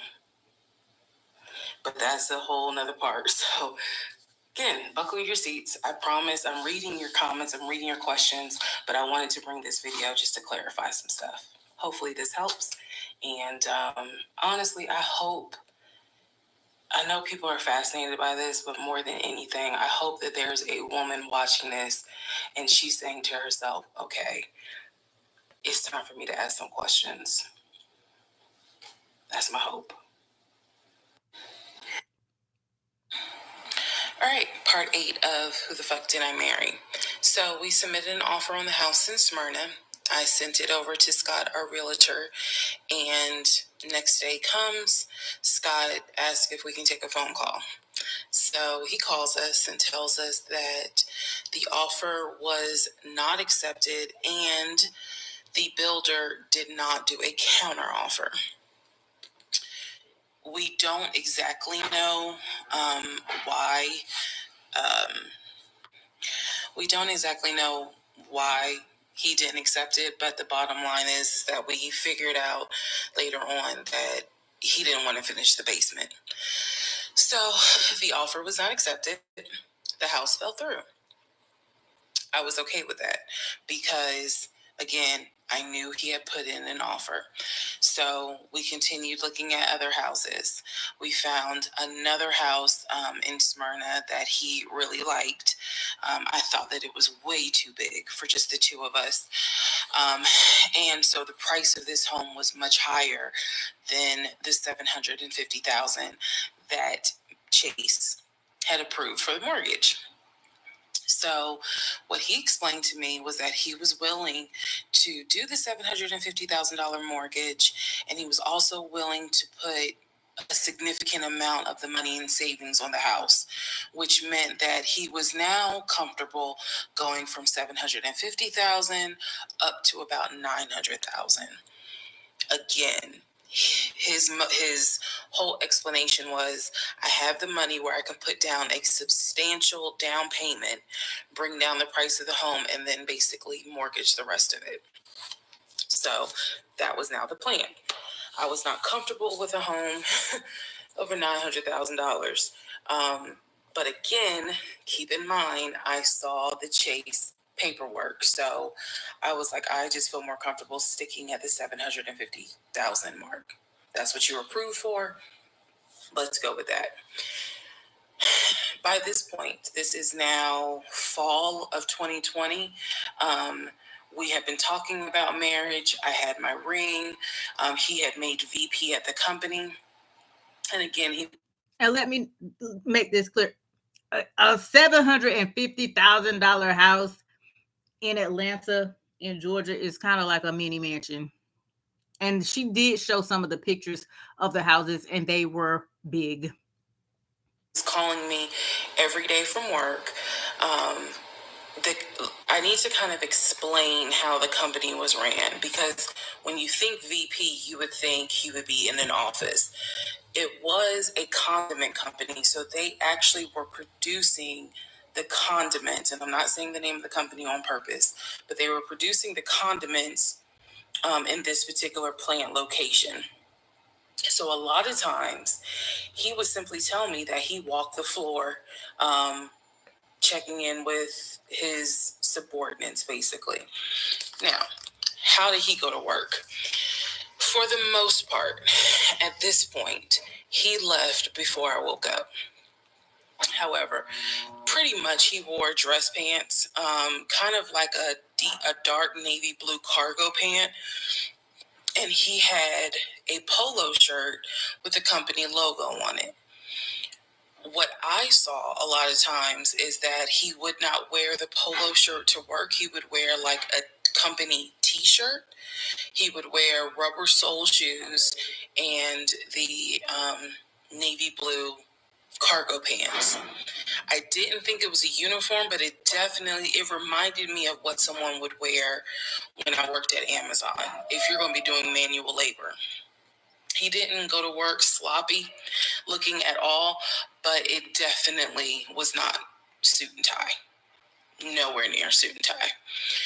It is fair to note that outside of work, he was a man who he loved to dress.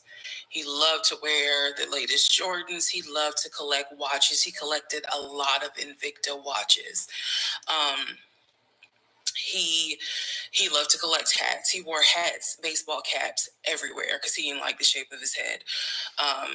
So in terms of how he dressed casually, the man, he could dress. In terms of how he dressed for work, yeah, he didn't dress like a VP. But his excuse was, and he did not look like a VP either. Okay. Constantly walking the production floor, and I can't be in a suit and tie walking the production floor where they're creating the condiments that we're selling. So by this point, again, this is fall. We're still looking at houses.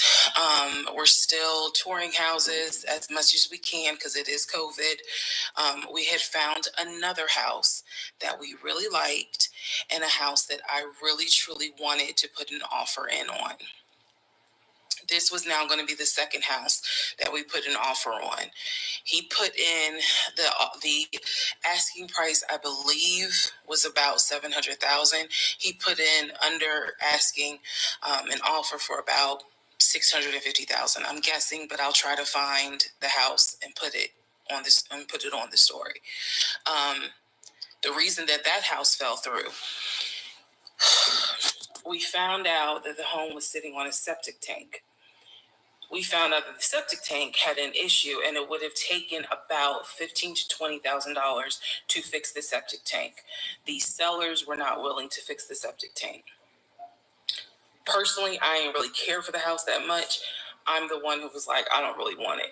So even though we put an offer in, we had 24 hours where we could pull our offer back. And so we did. Once we found out, I believe it was in the disclosure. And if you're a realtor, please feel free to tell me if I'm using the wrong terminology. But I believe it was in the disclosure that they told us the septic tank needs to be replaced. That's when I was like, nah, I don't want that house. So we pulled out. The house fell through. And so I was fine with it because, again, I was heavily involved. I saw him sign the offer. I knew every step of what was going on. Our real estate agent, Scott, was amazing, but you will see when I get to it where he made a mistake as a real estate agent. So house number 2 fell through. We then moved on, saw a few more houses, and then we get to house number 3. I'm going to pause talking about the houses because now I need to introduce what happened with the cars. Stay tuned. All right. Part 9 of Who the Fuck Did I Marry? So we're pausing on the house stuff. Let me tell you about the car. So when I met my ex-husband, I was driving a 2012 Nissan Rogue, fully loaded. It had quite a few miles on it, but it got me from A to B. It was in good condition, but I was upside down in the car. He was driving a 2018 Ford Taurus, sport mode. I know he had a sport mode on the car, and I love driving that car. When he told me how he was a regional manager, he told me that one of the perks that came with the job was that he would be getting a company car. And so we spent time going to Range Rover of South Atlanta. We spent time going to Jaguar. We spent time going to BMW. We spent time going to Ford, which was on Mount Zion in Morrow, if you all are familiar with that area. He test drove a whole lot of cars. In the end, he decided on a BMW sedan. I was there when he test drove the car. I got in the car with him. I loved it. And he explained to the salesperson, I'm getting a company car. I need to get a printout of the full price of the car, tax, tag, and title. Because what my company is going to do is wire over the money for the car. The salesperson was like, okay, apparently that happens a lot. So he gave him a printout with the tax, tag, and title for the car. In front of me and the salesperson, he called the person in the finance department for his job. Obviously, I have no idea what this person's name is, but he called the person. He explained to them, this is the amount of money. He said the president of the company, so-and-so, has authorized for him to get a car, not spending more than, I think, $90,000, tax, tag, and title. The BMW came out to just under $90,000. And so I remember this conversation so fucking vividly. So he's on the phone in front. I'm sitting down. The salesperson sitting down at their desk, and he's like, they put me on hold. And so he's like, I guess the person comes back, and he says, the price of the car is blah blah blah. He was like, give me a second, and I can send you a picture of that printout that shows tax, tag, and title for the BMW. He gets off the phone. He takes a picture of it. He sends it to whoever.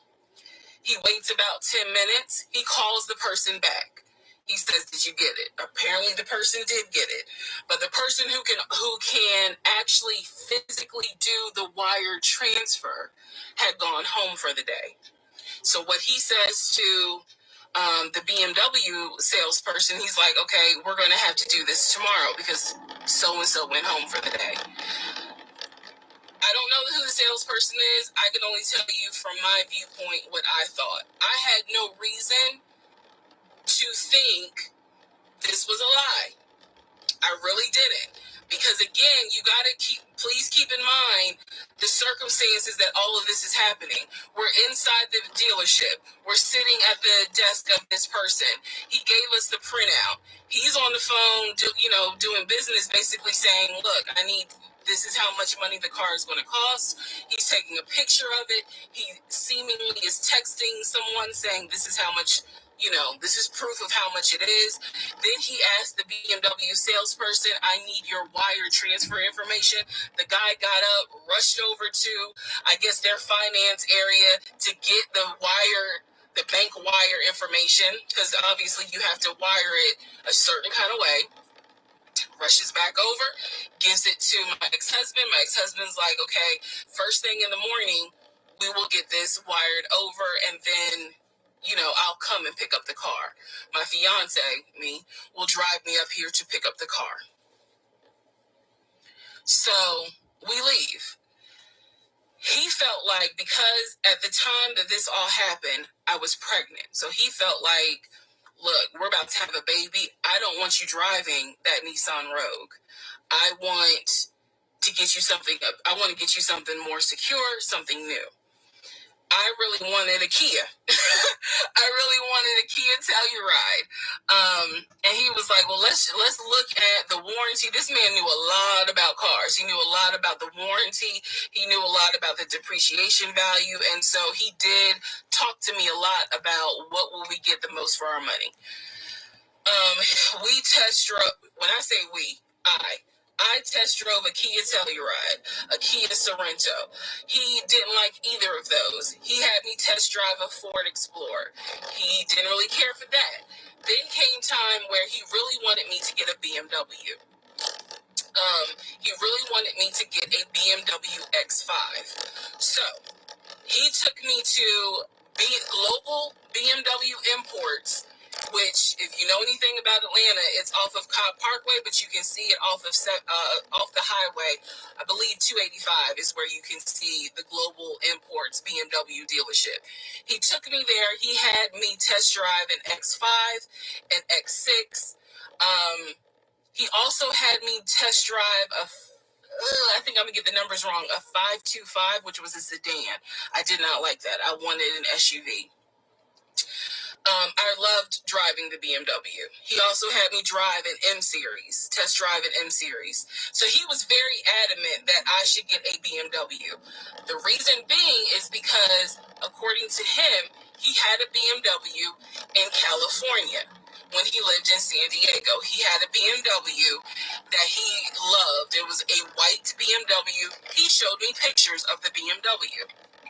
So he showed me pictures of this white BMW that he had, and unfortunately, the car got totaled about 2 months before he moved to Georgia.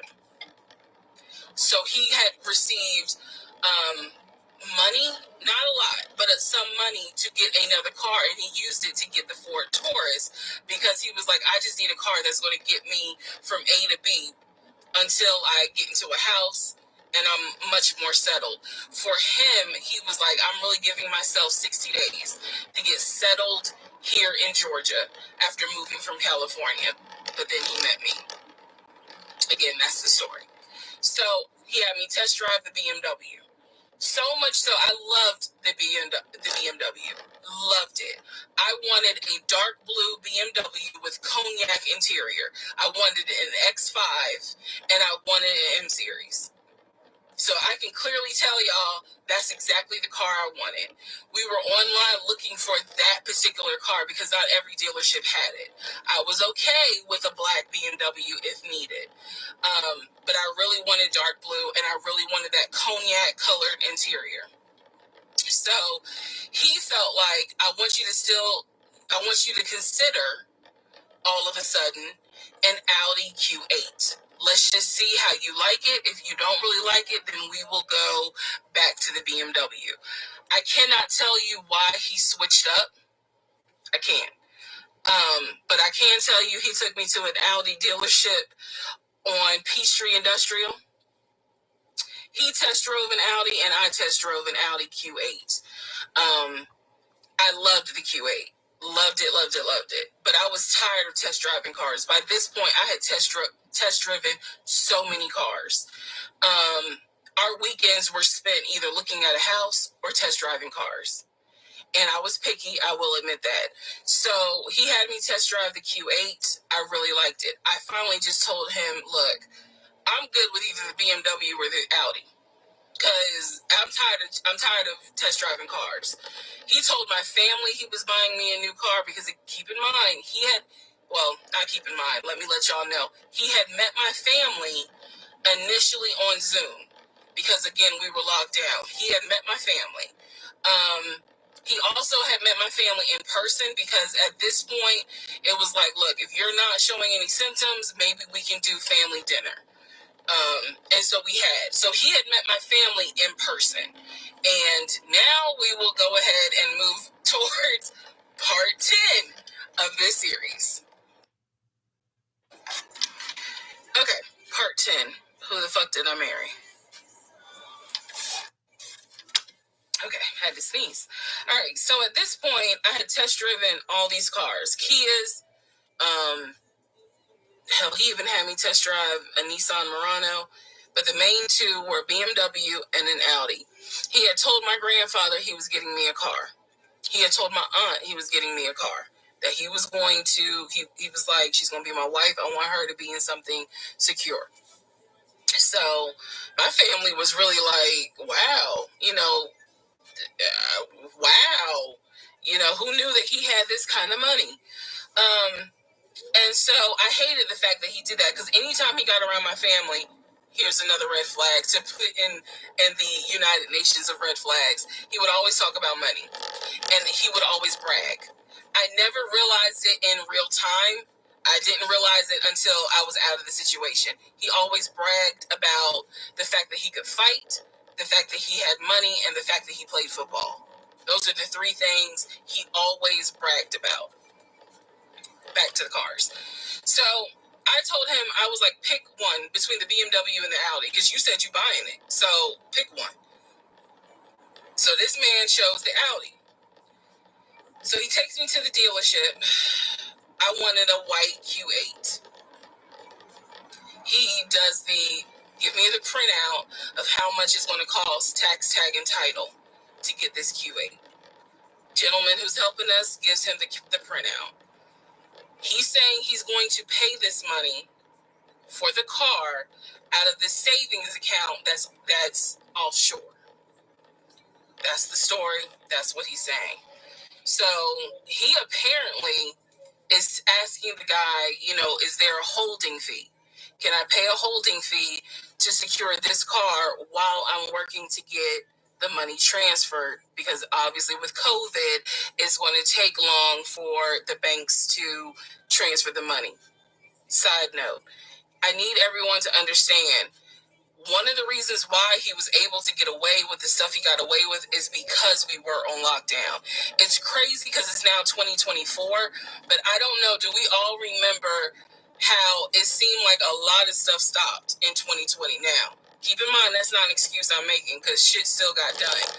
But in terms of business as usual just was not happening in 2020 at this time.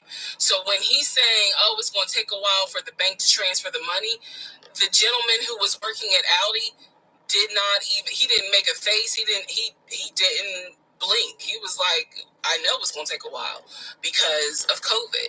So basically what ends up happening is we leave. He has the printout.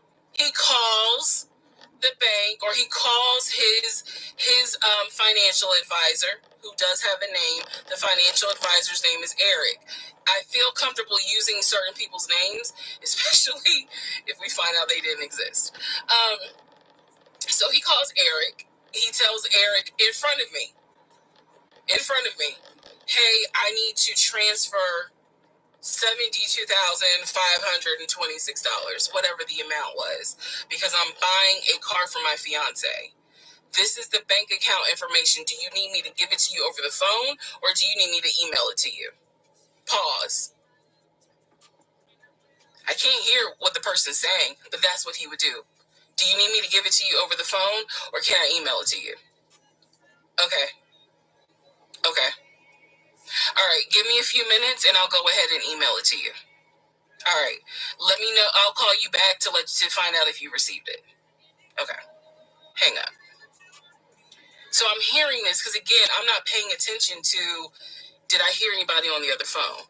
Did I hear anybody on the other end?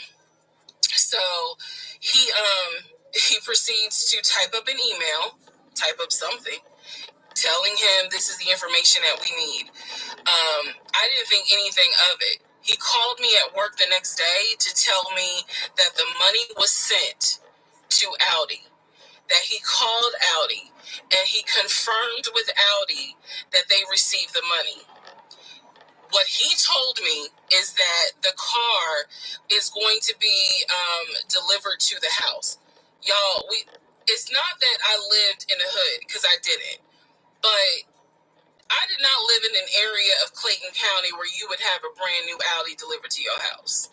So I remember saying to him, I don't want that car delivered to the house, not yet, because I need to put that car in the garage. And my Nissan I only had a one-car garage, so my Nissan was in the garage. So he said, okay, well, let me call them back and change the delivery date. Can you be home, or can you do a half day? So he's asking me, can you work a half day so that they can deliver the car and you will be home for it? I said, yes, that's fine. Because again, it's COVID. I'm working from home anyway. I only had to go in the office 2 days a week. So I'm at home the next day. He told me the car would be delivered between the hours of 1 and 3. Obviously, between 1 and 3, nothing happened. So 3 o'clock, I called him. He's at work. He sends me the voicemail. He calls me back. I said, it's 3 o'clock. No one ever came with the car. What's going on? And then I remember I was like, well, do I need to call Audi myself? Because I thought that you handled it. But if you didn't handle it, do I need to call them? And so whenever I would suggest I will handle it, he would get very, very defensive. Red flag number 472. So he was like, no, I will call Audi. Don't do anything. I'll call Audi and find out what's going on. Okay. So I'm at home chilling, cooking dinner, normal night. He calls me back and says, yeah, the car was stuck on the truck in Spartanburg because apparently that's where their deliveries come from. So when he told me this, I was in the kitchen laughing because by this point, I will be honest, and I told y'all I'll be honest even when it makes me look bad. I was guilty of, on one hand, I believed him, and on the other hand, I was like, let me see what lie he come up with. Let me just see. But keep in mind, my brain was really like not rationalizing, not comprehending how deep the lie was. I just thought that no one told him the car was going to be delivered, and he made that up. I had no idea how deep the lie went. So he said, the car's in Spartanburg. It should be delivered this weekend. The weekend came, he had a whole other excuse. I don't remember what the exact excuse was as to why the car was never delivered. I do remember we got into an argument, and I was like, don't even worry about it. I'm going to get a new car my damn self. I don't even need your help. Which is probably one of the worst things you can tell a narcissist, because they love to be the hero, it's all about them. But I was like, don't even worry about it. I'll get when I have the money to get a car myself, I'll do it. I don't want to hear anything else about a new car. I don't want to hear shit else about a car. Because at this point, I was spending way too much time trying to figure out, are we getting a car? Are we getting a house? Like, what the fuck is going on? Always there was an excuse. So when I told him I don't want to hear anything else about a car, and I am not going to a dealership to test drive another car, that ended that whole discussion right there. So this is where I'm going to interject what I believe was happening. I believe that my ex-husband is the type of person, he gets off, nut. He gets off on you being excited about something that he knows you will never get.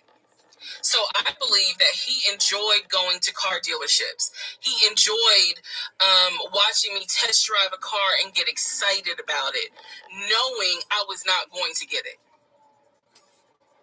It is the level of cruelty, and again, I'm telling y'all stuff that I found out way later on. It is the level of cruelty that I still cannot comprehend. So the whole issue about the BMW and the Audi, I think he just enjoys seeing me get excited and then pull it away. Part 11 coming up. All right, part 11. So for this part, I'm just going to give you some backstory on the family. Pause all the stuff about the house. Pause the stuff about the car. This is backstory on his family, my ex-husband's family. All right, follow me.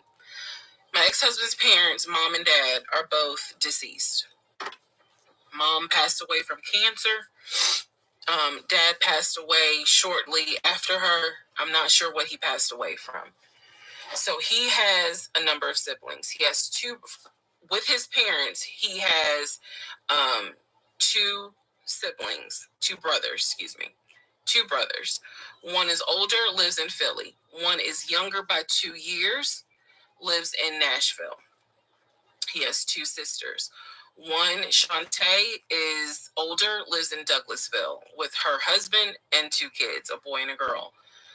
Younger sister, Kim, is the baby, lives in Augusta with her husband, worked at, I think he told me, Procter & Gamble. That was the story. He had two half-brothers that were through his dad. One brother lived in Baltimore. The other brother lived in Augusta. The brother that lived in Augusta, I have physically met in person, shook hands, hugged, all that. The brother that lived in Baltimore, I have FaceTimed with, talked to him. The brother that lived in Philly, the older brother that he looked up to, I have never talked to him on the phone. I would always talk to him through my ex-husband. So the conversation would be like, "Hey, babe, brother so-and-so said, hey," he didn't call him brother so-and-so. We'll call him John. John said, hey, John. I would be in the bathroom doing my hair, brushing my teeth. "Hey, John." And he would be like, "Did you hear?" He said, "How you doing?" I was like, "I'm good. How's he doing?" Because that's just me. And so he would relay back and forth, back and forth, back and forth. He talked to John every day from starting around July after the grandmother passed away. He would talk to John every morning. We both would be getting ready for work, and he would be on the phone with John. They would be talking for 30, 40 minutes. Talking about football, talking about other siblings. They would be talking about cars. It was really like not a big deal. They would talk about the brother in Baltimore. They would talk about the brother in Augusta. And then they would reminisce. This is the conversations I could hear. Let me explain. When I say I can hear a conversation, what that means is I am physically standing near him or next to him where I could hear him with the phone up to his ear talking to someone, because it wasn't me. Okay? I may not hear the other person because the phone call may not be on speakerphone. But what I hear is, for example, I hear, "Hey man, what y'all doing? Oh, for real? Y'all barbecuing this weekend? What y'all making? Oh, that's what's up. Nah, I think me and her gonna stay in this weekend because, these numbers is looking crazy with COVID. Yeah, she over here. She's sitting right here. She watched the TV. Okay, hold on. John said, hey. Hey, John. You heard her? Okay. All right, bro. I just wanted to check in on you. That's the type of conversation I'm explaining. Okay, so I hope that gives a little more clarity about the type of conversations I'm hearing. So, I don't know why this light keeps going out. Okay, so that's how he would talk to his siblings. The grandmother passed away. He called me around April or May and told me that his grandmother passed away. His grandmother, on his dad's side, had died suddenly from COVID. She had symptoms. She went to bed and did not wake up. He was distraught. He was crying. He wasn't eating. He was just sitting there, listening to music, not watching TV, just sad, because he was like, my grandmother was always my support system. So from what I saw, it really bothered him. I did not think anything of it. I'm one of those people. If you tell me somebody in your family passed away, I'm gonna believe you, because I don't play about death. And I guess I expect other people don't either. However,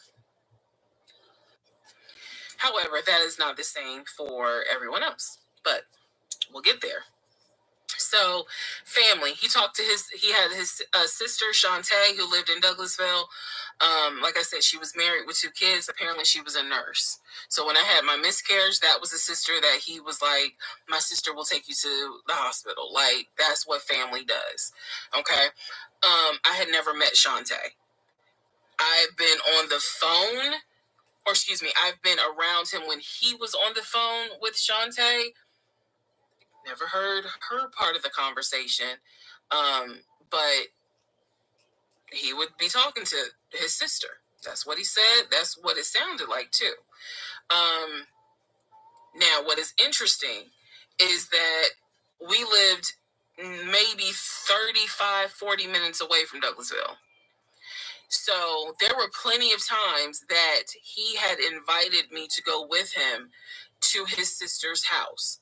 Okay, let me tell you how this would always work out. Total times he invited me was probably 3 times for different barbecues or whatnot. The first time he invited me, I was like, nah, I ain't going because, again, COVID. And she's a nurse. Hell no. The second time, he was like, yeah, she invited us, but I don't think we should go because COVID. No. The third time, I agreed to go. I was like, absolutely, I'll go meet your sister. Like, that'd be great. On our way to her house, to Douglasville, to go see the sister, apparently he got a phone call. The phone was always like on vibrate, but he got a phone call and he told me that something came up, and so she had to cancel the barbecue, the get together, whatever.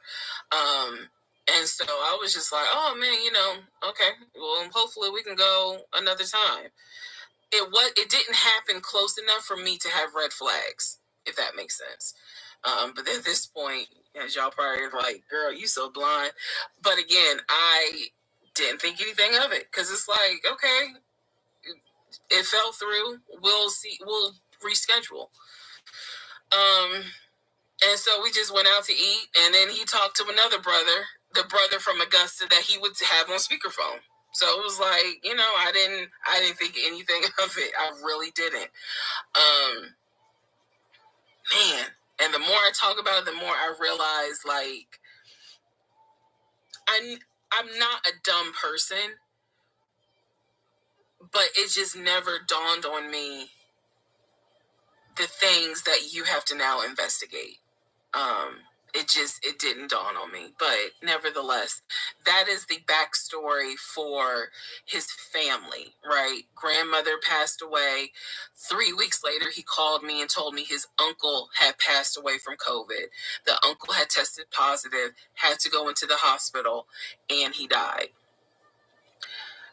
It was a bit of a red flag. It was a bit of a red flag, but like I said, I don't play about death. So I was just like, wow. Because of these 2 deaths, he became a stickler about COVID.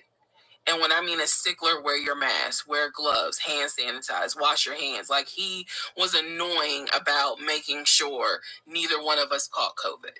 So now I'm going to give you the backstory in regards to what I was told with the ex-wife. Okay, y'all, this is crazy. I tell you. Let's go to part 12. Okay, I know I look rough, but it's okay. It's okay. Anyway, so this is part 12 of Who the Fuck Did I Marry? So this is the backstory on what I was told for the ex-wife. This is important. Pay attention. All right. This is 2020. So this is what I was told in 2020. I was told that he and his ex-wife used to be friends.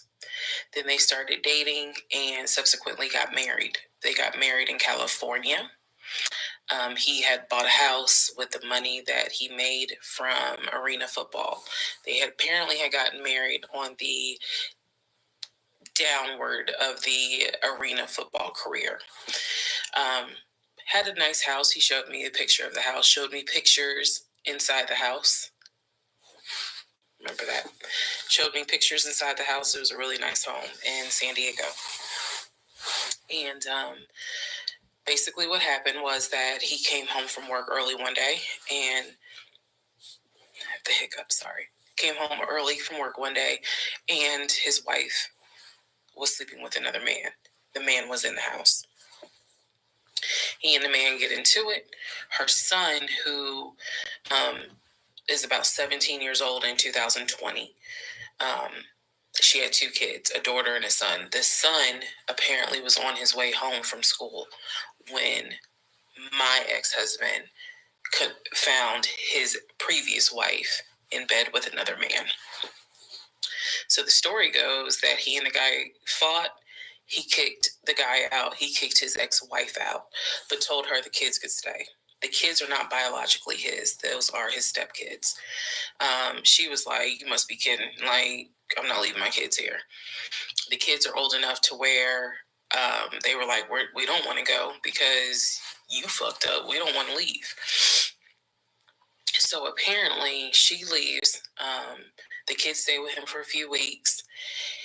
And then she gets her own place. The kids move in with their mom. He files for divorce in California. He files for divorce in California, and it was an ugly divorce. She was asking for spousal support, all kinds of stuff. And then it turned into,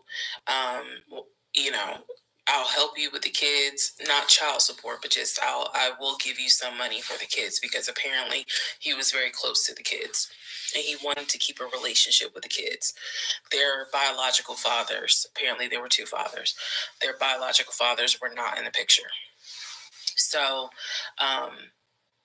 the divorce starts out contested and ugly, eventually becomes amicable. Eventually they become cordial with each other. So my ex-husband moved. This is all before he ever met me. So I'm telling you the story of what I was told in 2020. So eventually, about 2 years later, is when his job approached him about an opportunity to transfer to Georgia. And so he took it. New beginning, fresh start. He has family in Georgia. He took it. He told me this story pretty much the second or third conversation we had. So it was always from the beginning that she had cheated. He caught her, and he had filed for divorce, but he was still close to the kids. They still had a great relationship. I've heard him on the phone with the kids, just encouraging them, helping the 17-year-old like with homework. The kids really apparently wanted to meet me, and I was fine with that. He would send them money, if they needed something, because he loved the kids as if they were his own. I'm telling you the story as I was told it in 2020. So let's see, around April or May of 2020, he informs me that his ex-wife has moved to Georgia. Apparently she's staying with her sister in Gwinnett County. So she's moved to Georgia. The two kids are now in Georgia. And so when he tells me all this, I'm like, so what's that supposed to mean? Now, I will say this. He never made it seem as if she wants him back. He never presented that. It was always, we're cool for the kids. We're cool for the kids. But he's never presented that she was trying to get him back. I feel like it's fair to her for me to say that. And again, stay with me. It all comes out. But that was the backstory in regards to the ex-wife, that they got married in California, they divorced in California, and then she eventually moved to Georgia, to Gwinnett County, after he had transferred to Georgia for his job. He did tell me that, every now and then he'll get a text message from her. He told me that he, told her when I was pregnant, he felt like she needed to hear that from him instead of hearing it from the kids. And we got into a bit of an argument about that, but honey, in the big scheme of things, anyway, so we got into an argument about that. I felt like that's none of her business. But that's the overall backstory of her. So remember, because there will be a quiz, but just remember, he met her in California, married her in California, divorced her in California. She moved to Georgia, to Gwinnett County, after he moved to Georgia. Are we clear? Okay.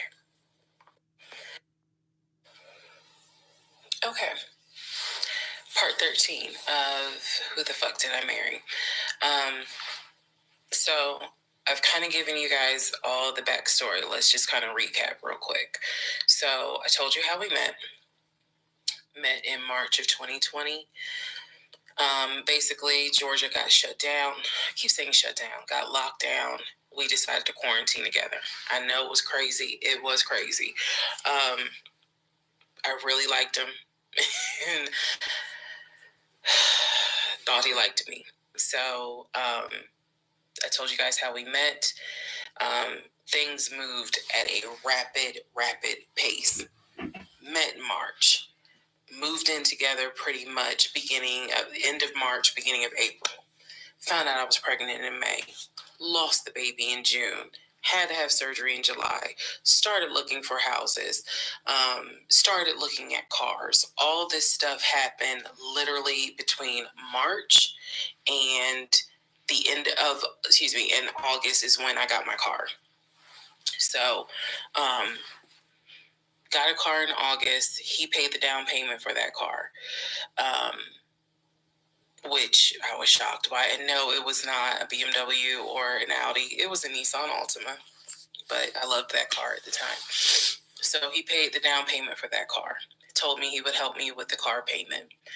The biggest mistake that I made, and I'll explain why I say this. The biggest mistake I made was that I signed myself up for a car note, where I knew I needed his help to pay the car note. I knew better. My mom has always taught me, do not ever put yourself in a position where you are financially dependent on a man. And all of that went out the window. And the reason why I say that was the biggest mistake is because when I've pulled back the layers of this whole monstrosity of life that I lived for 2020 and 2021, it really does boil down to the fact that I truly ended up marrying him more out of fear than anything else. And I'll expound upon that later. But I got the car in August. And by this point, I was exhausted of looking at cars. I was mad that I didn't get a BMW X5 dark blue with cognac interior. And I was tired of looking at houses, getting my hopes up, looking at a house and picturing myself in the master bedroom, the kitchen, the island, all that stuff. I'm a visual person, and I was tired of getting my hopes up. So now we're going to segue into fall, going into the holidays.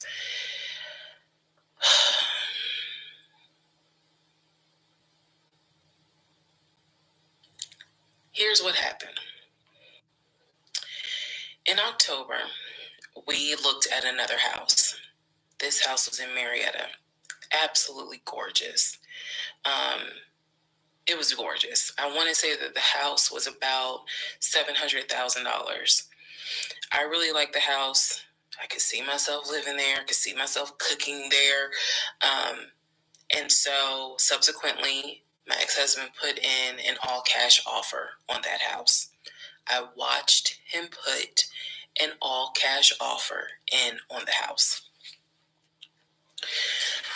Our real estate agent, Scott, called us about 24 hours later. And he said, the sellers love your offer. The offer was an all-cash, full asking price offer. $700,000. Let that sink in for a moment. He said the sellers love the offer. They are asking that you show proof of funds so that they can accept the offer. My ex-husband said, I will show proof of funds when they accept the offer. The seller said, great, we'll accept the offer when you show proof of funds. So basically we got into a standoff. And if you're a real estate agent or you work in real estate, I would love to know your thoughts on this. I had asked people in my personal life, like, have you ever heard of this before? And I've had plenty of people who said I side with the ex-husband. I would not show my bank statements until they accepted the offer. And then I had other people who were like, I wouldn't accept an all-cash offer unless I verified that the person can pay. So I'm just curious what your thoughts are. Okay. So our real estate agent called us and was like, guys, the sellers are giving you 2 days to show proof of funds.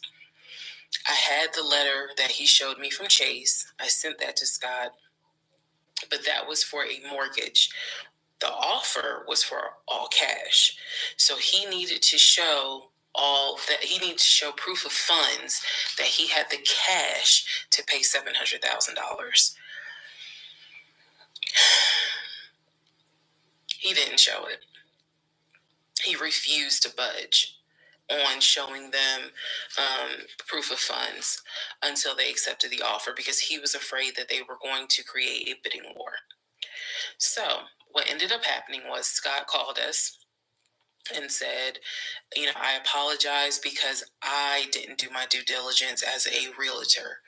He said, before I ever started showing you guys a house, I should have collected your pre-approval letter and proof of funds. He said, so at this point, my broker has informed me that I cannot show you guys another house until you show at least us, meaning the real estate firm, until you show us proof of funds. And so I'm just like, well, I'm telling my ex-husband, just show them the fucking proof of funds. Like, what's the problem? And so it was a lot of, I find that this is really unprofessional, because it's not our fault that you didn't do your job correctly. It got a little ugly and it got uncomfortable, because I'm like, I don't understand why you don't show them proof of funds when you clearly just signed a document stating that you're putting an offer in at full asking price. This was the same thing that the realtor was saying. He was like, but you just signed an offer, so what's the problem? Like, you want them to accept the offer and then you'll show everyone the proof of funds? And my ex-husband, without missing a beat, said yes. So Scott did his best to work with the seller and say, look, accept the offer. He'll open the books. He'll show you the proof of funds. These sellers were like, no, that's not. And it wasn't so much the sellers, it was the seller's agent. Big respect to the seller's agent. But the seller's agent was like, no, that's not how we're doing business. He needs to show those proof of funds before I advise my clients to accept his offer. Period. If he's not willing to do it, we'll go on to the next offer, because they did have another offer on the table for it was less than asking price, but they were willing to accept that offer over the all cash offer, because those people had basically shown proof. So subsequently, the house fell through. We passed the 2-day deadline. They went with the other offer. Also, at this point, our real estate agent, Scott, and I do not blame him for this, pretty much cut all ties, because what he, I believe, felt like was, I don't know what's going on, but something's going on, and this is not how I do business. So until you guys are ready to show the proof of funds needed to buy a house, you need to get yourself another agent, because we were already about 20 to 25 houses deep by this point. We had already put in 2 other offers. They fell through. And now here we are with this house. And once again, it fell through. Okay. Part 13. Okay, so good news and bad news. Number 1, this is part 14 of Who the Fuck Did I Marry? Bad news, this is going to be the last post for the night. And the reason why, good news, tomorrow's my birthday. So I'm just going to make this video, post it, and then I will pick back up probably Friday, because honestly, I truly want to enjoy my birthday tomorrow. I just want to enjoy my birthday. All right, so y'all don't be upset. Just, if anything, watch parts 1 through 14, and then we'll be ready for part 15. So the house fell through in October 2020. And what I told him was, I said, I don't want to look at another house. I don't want to talk about cars. I want to get through the holidays because it was going to be a holiday season where I could not celebrate my family because of COVID. So I said, I just want to get through the holidays. I want to get through the end of the year. And we'll revisit stuff in January. I was very calm when I said it. No argument, nothing like that. And he said he understood. A lot of what fueled me staying in this situation really was the fact that, number one, I didn't want to be alone. Number two, I didn't want to look stupid by having the relationship end so quickly for everyone to be like, we told you something was up. And number three, I was ready to get married. And that ready to get married fueled a lot of stuff. And again, I was still making my audio diaries. So listening back to it, I knew something was wrong. I admit that. I knew something was wrong. But what I thought it was, truthfully, was like, why does it seem like there's always something? Like, why can't we just go ahead and get the house? Why is it always something? Why can't I just get the BMW? It still didn't dawn on me how deep the something went. And for the people who keep asking, I'm going in order of events. So yes, there will be a video where I explain how everything came out and what came out, what was true, what was not true. It's coming. I'm just getting all of this out in order. So I told him I didn't want to look at a house no more. I don't want to talk about houses. Do not mention the word Zillow. Do not mention the word realtor. Nothing. Let me just get through the holidays. And for myself, the question was, what do you want to do? Do you want to stay with him? Or do you want to cut your losses? And the part that kept me constantly second guessing myself was, what if he's not lying? What if he's not lying? Literally the conversation I had with myself was, there's no way he is lying about having money. You saw the paper from Chase. They don't just approve $750,000 for a mortgage for anybody. I've seen his checking account. You see how much money's in his available checking. Like I don't think he's lying. I don't think he's lying about that. But what is it? Is it that he doesn't trust me? Like, I second guess myself so much. Is it that he doesn't trust me? Is it that maybe he doesn't really want to get married? Like, what is it? Because I know what I saw. I know what I heard.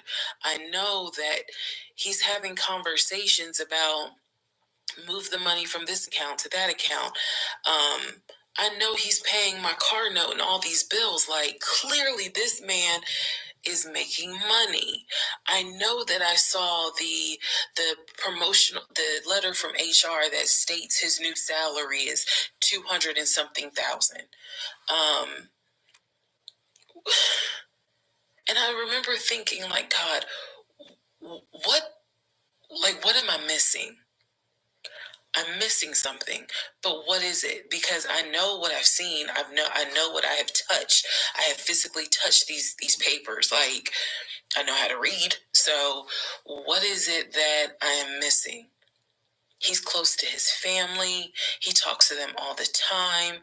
He's just a regular guy that just likes to watch NFL football. He leaves me alone when I want to watch Georgia football.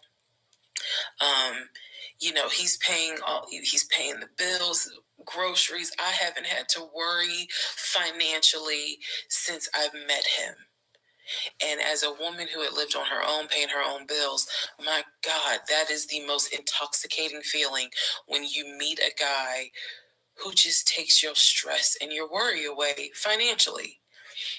But the downside is he took away the stress and the worry financially away and instead brought a mental fuck job I've never in my life had experienced, and I could not put my finger on it.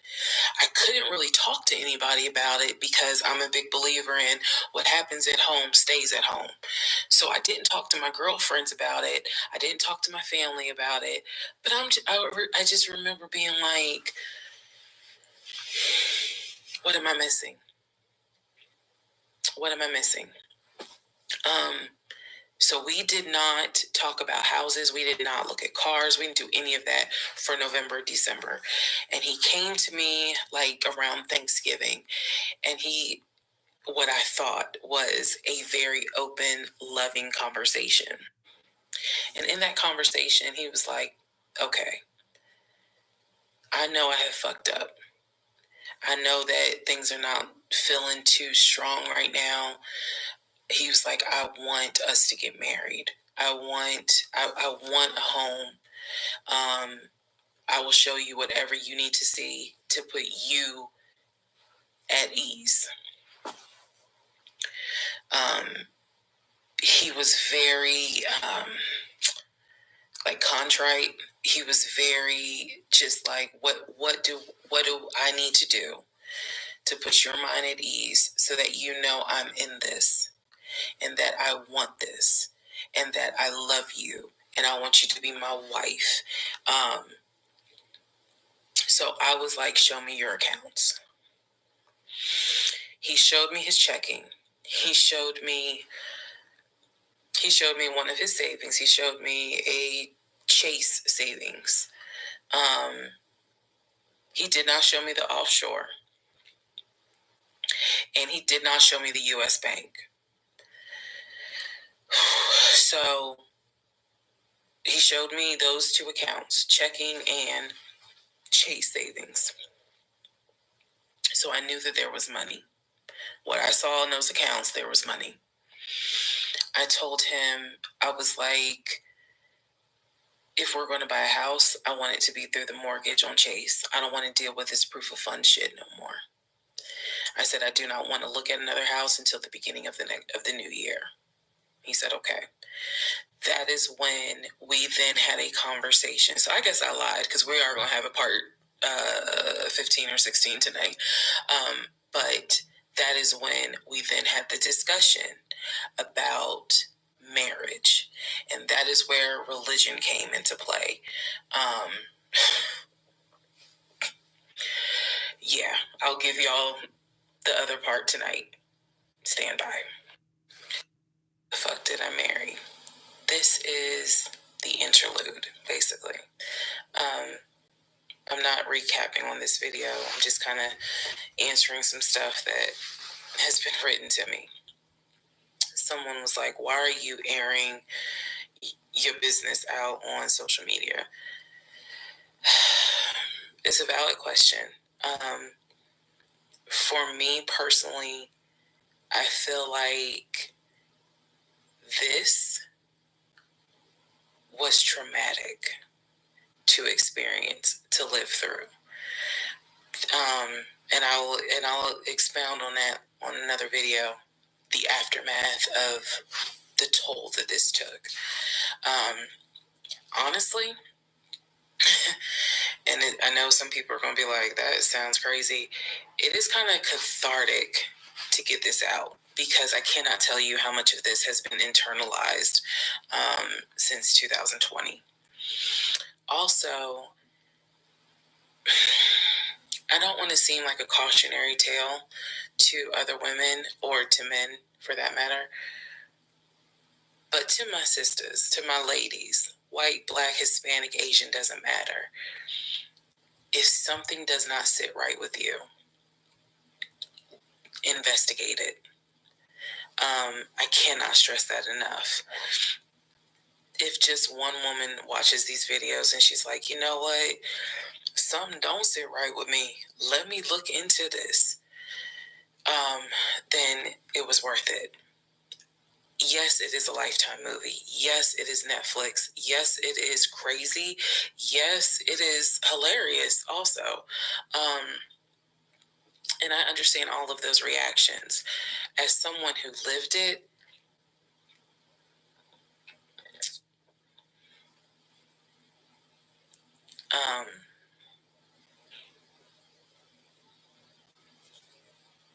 it was traumatic.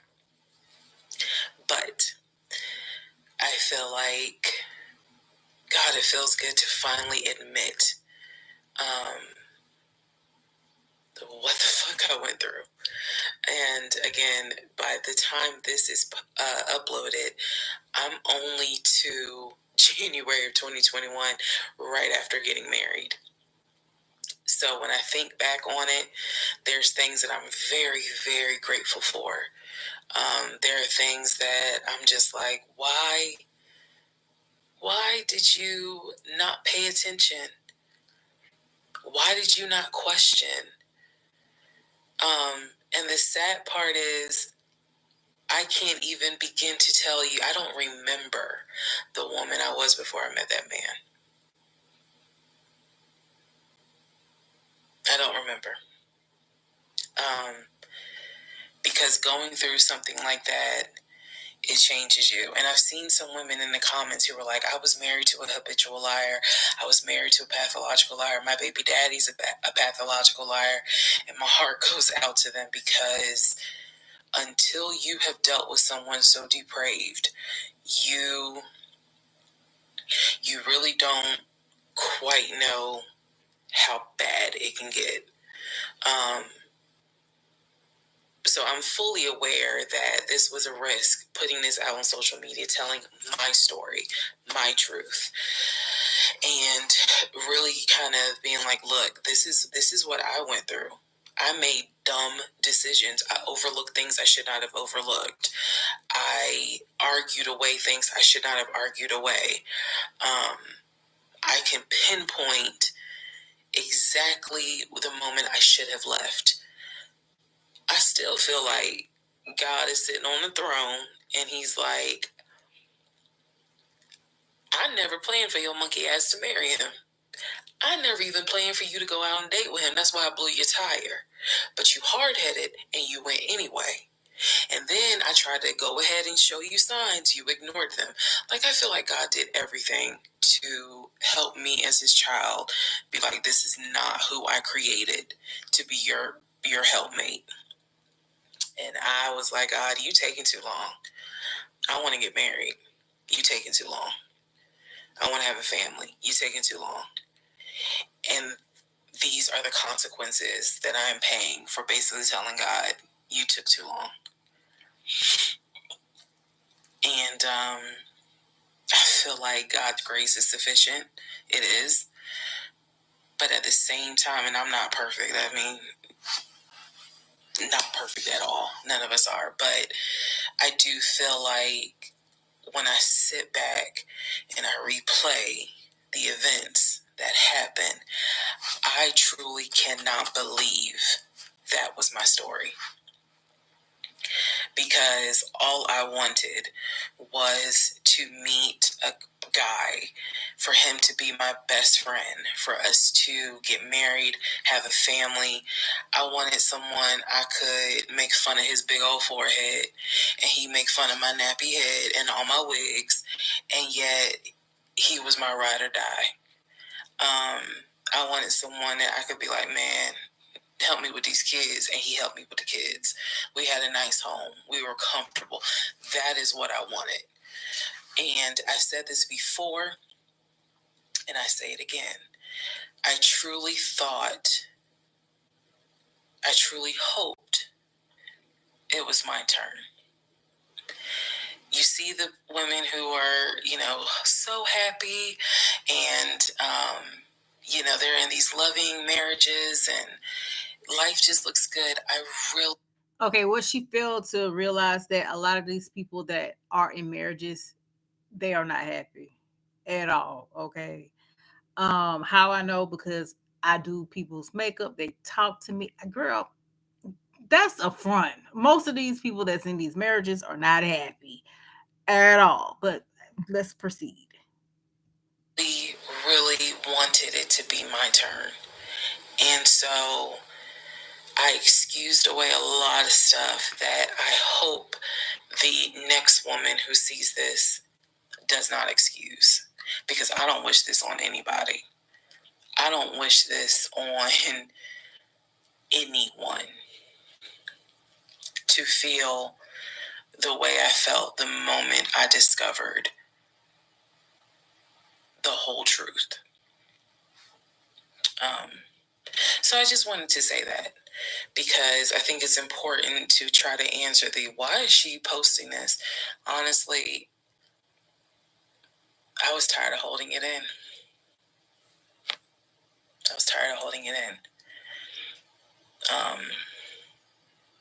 And I hope it helps somebody. Okay, let's all take a deep breath. Let's all get some sleep. If you don't have anything to do and you just want to wish me happy birthday tomorrow, February 15th. Shout out to Team Aquarius. Good night, y'all. The fuck did I marry? Okay, I am glad that she realized some of the things that she took part of too as well. Like she said, she was desperate, and so she did, and she overlooked some things because of her desperation to be married, to have a family, to have children, and things like that. So she did admit to that, and so she did take accountability for her desperation. So let's go to the next one. It's her birthday. Okay, there we go. Part 17, who the fuck did I marry? So, for context and just to clarify some stuff, going forward, I'm going to now call my ex-husband, I'm going to use the name that I call him in real life. So that way it clears up the whole fiance, boyfriend, husband, ex-husband thing. So, his name is Legion. Anyone that knows me will tell you that is what I call him. So Legion and I, when I left off at part 16, part 15, Legion and I got married January 5th of 2021. For the first 2 weeks, things were fine. We got into like a routine, basically. I would go to work, he would go to work. He was still leaving the house at around 6:15 every morning. He was still on the phone with his brother, the one that lived in Philly, every morning. That was their time to talk. From what I was told, the brother got off work. I guess he must have worked the third shift. And so he was getting off work as Legion was getting ready to go to work. So that was the perfect time for them to talk. He would talk to his brother in Baltimore and the brother in Augusta. Pretty much, just a quick phone call here and there, if not every day, every other day. So everything was pretty much the same. I would talk to my mom almost every day. I would talk to my aunt almost every day. So it was nothing to kind of, that's weird. That's what the morning routine was. He would talk. So I worked at Georgia State Patrol. And I said this in a previous video, but again, there were things I said in previous videos that I remember saying, hey, remember that, because it's going to come back later. So I worked at Georgia State Patrol. I had been working there for almost 8 years, 7 or 8 years by the time Legion got into the picture. He was fine with the fact that I worked within law enforcement. I'm not a trooper. I'm not a sworn officer. I'm a civilian. However, he, again, his dad was a retired police officer. So he was perfectly fine in the beginning with the fact that I worked for Georgia State Patrol. He had been to my office before. He had met some of my co-workers. Obviously, even with COVID, because I still had to go into the office 2 or 3 days a week, he had been up there. So the friend who took me to the hospital when I had my miscarriage has met him. He and I have been to her home with her and her significant other before. So again, even in the world of COVID, when there were little times where you could get together with people, he has met people in my life. He has met my friend, or that particular friend, and he has met some of my coworkers. So when we got married, the first 2 weeks, like I said, was fine. And then it's as if something snapped. Something just changed. What was totally acceptable before, suddenly little comments were made. Why are you wearing that to work? You get off at 3:30, so you'll be home by 5, right? Things that had never happened before. He had never questioned what time I'm going to be home. Really, he didn't need to question it because when I'm off work, I leave. So it was never a situation of, oh, I'm going to just sit around at work and just run my mouth because I have nothing to do. And then it turned into, he would call me every day from work, and I'm going to demonstrate how those phone calls went, but he would call me every day from work. And if he even so much as heard a male voice in the background, he would have little comments to make. Who was that? Are they in your office? Man, I never know who's around you, because it seemed like every time I call you, I have the hiccup, sorry. It seems like every time I call you, there's some man around. And I'm just like, at first I kind of shrugged it off. I laughed it off because it really, truly was absurd to me. But then it became a bit more frequent. And so I really just didn't feed into it, because I'm like, I don't know if this is some insecurity. I don't know if this is jealousy, because nothing has ever been done to make you feel any sort of insecure type of way. I've never entertained another guy, never flirted with another guy. Like, I don't know where this is coming from. So it is also important to note, we got married January 5th. Things started changing around 2 weeks later. And the reason why I know it's 2 weeks is because I had recorded an audio diary on January 21st is the date of the audio diary. And I talk about how maybe I had unrealistic expectations, because it seemed as if things were changing with he and I. She really need to release those audio diaries. That's what I want to hear. I want to hear those audio diaries for real. So 2 weeks pass. He starts making little comments. End of January comes. He informs me that he wants to start looking for a house again. I had no real desire to go through that process. So what he decides is that he's going to look for a house for us using his friend, the realtor, the one I did not meet. So he tells me that he and his friend have been talking, and he's going to start looking at houses. And what he's going to do is basically, if he feels like it's a house I would like, then he wants to show it to me, because he feels like, I know that your attitude really isn't, you're in the mood to look for a house. So I'm going to start looking. And then if I think it's a great house, then, you can come see it. And I remember thinking, that's not going to work. You're not going to choose a house without me. And he was like, no, I'm not going to choose the house, but I just think that, me and old boy have been talking. And so he has some houses that he is representing. He wants to show me. So why don't you let me look at it? And if it's worth the time, then I'll bring you to look at it. So he already had some sort of plan in place after talking to his friend about how he's going to start looking at houses. This is the end of January 2021. So I kind of threw my hands in the air and was just like, whatever, because I'm not getting emotionally involved in looking at houses. And for me, that's kind of what it was. I felt like I would see a house, I could picture us living there, and then it gets snatched away somehow, some way. I didn't want to go through that. So the reaction that he wanted, which was for me to throw a fit, I did not do. I was just like, okay, all right, like, I trust you. And remember that I said the reaction he wanted, because that's going to come back later. So he started looking at houses. Funny enough, the houses that he looked at, none of them I actually saw. But he would call me and say, I'm at this house in Sandy Springs with the realtor friend.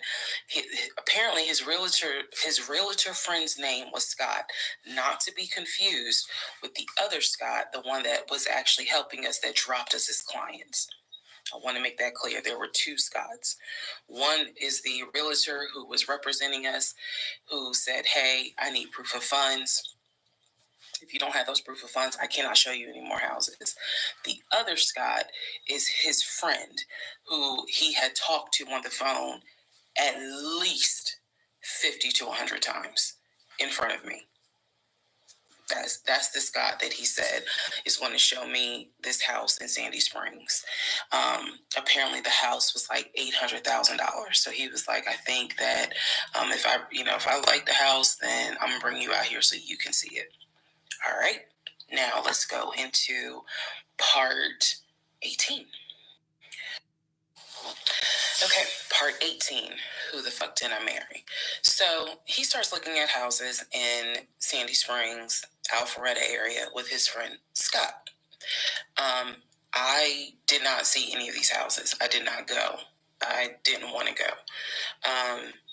So what was starting to change is, remember I said before, he would leave the house every day at around 6:15. He would be home every day between 3:30 and 4 o'clock without fail. It was so, I shouldn't say it was annoying, but I could set my clock by the fact that I would hear that garage door open between 3:30 and 4 o'clock every day that he went to work. Even during lockdown, he still had to go to work. His job was only locked down for maybe a week. For me, I was allowed to work from home, but unfortunately, I did not handle it well. And so I would fall asleep and not check email. So my boss was like, yeah, you're going to have to come back to the office because you're not trustworthy. And I wasn't. I mean, I would watch Netflix and not even be on my computer. So I had to start going back to work every day, 5 days a week. And I was, me and another lady were the only two in there because we were the only two who did not handle work from home properly. Anyway, that's another story. So Legion he started to not come home by 4 o'clock. He started to come home 5, 5:30, 6, 6:30, sometimes 7 o'clock, because he was saying that he was looking at houses after work with his friend Scott. So it definitely was noticed that things are changing. And I just, at this point, kind of emotionally and mentally, I was just like, I don't know what to do. This is the end of January. Remember, I told you in part 15, I got married January 5th. By January 31st, I kind of knew I was in trouble.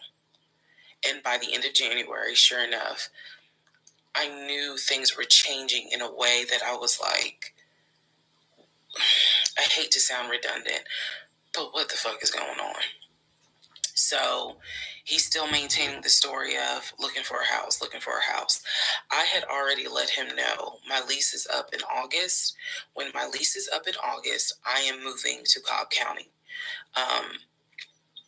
And then my attitude was kind of like, you can go with me or you can stay here. I don't care, but I'm moving. I'm leaving Clayton County.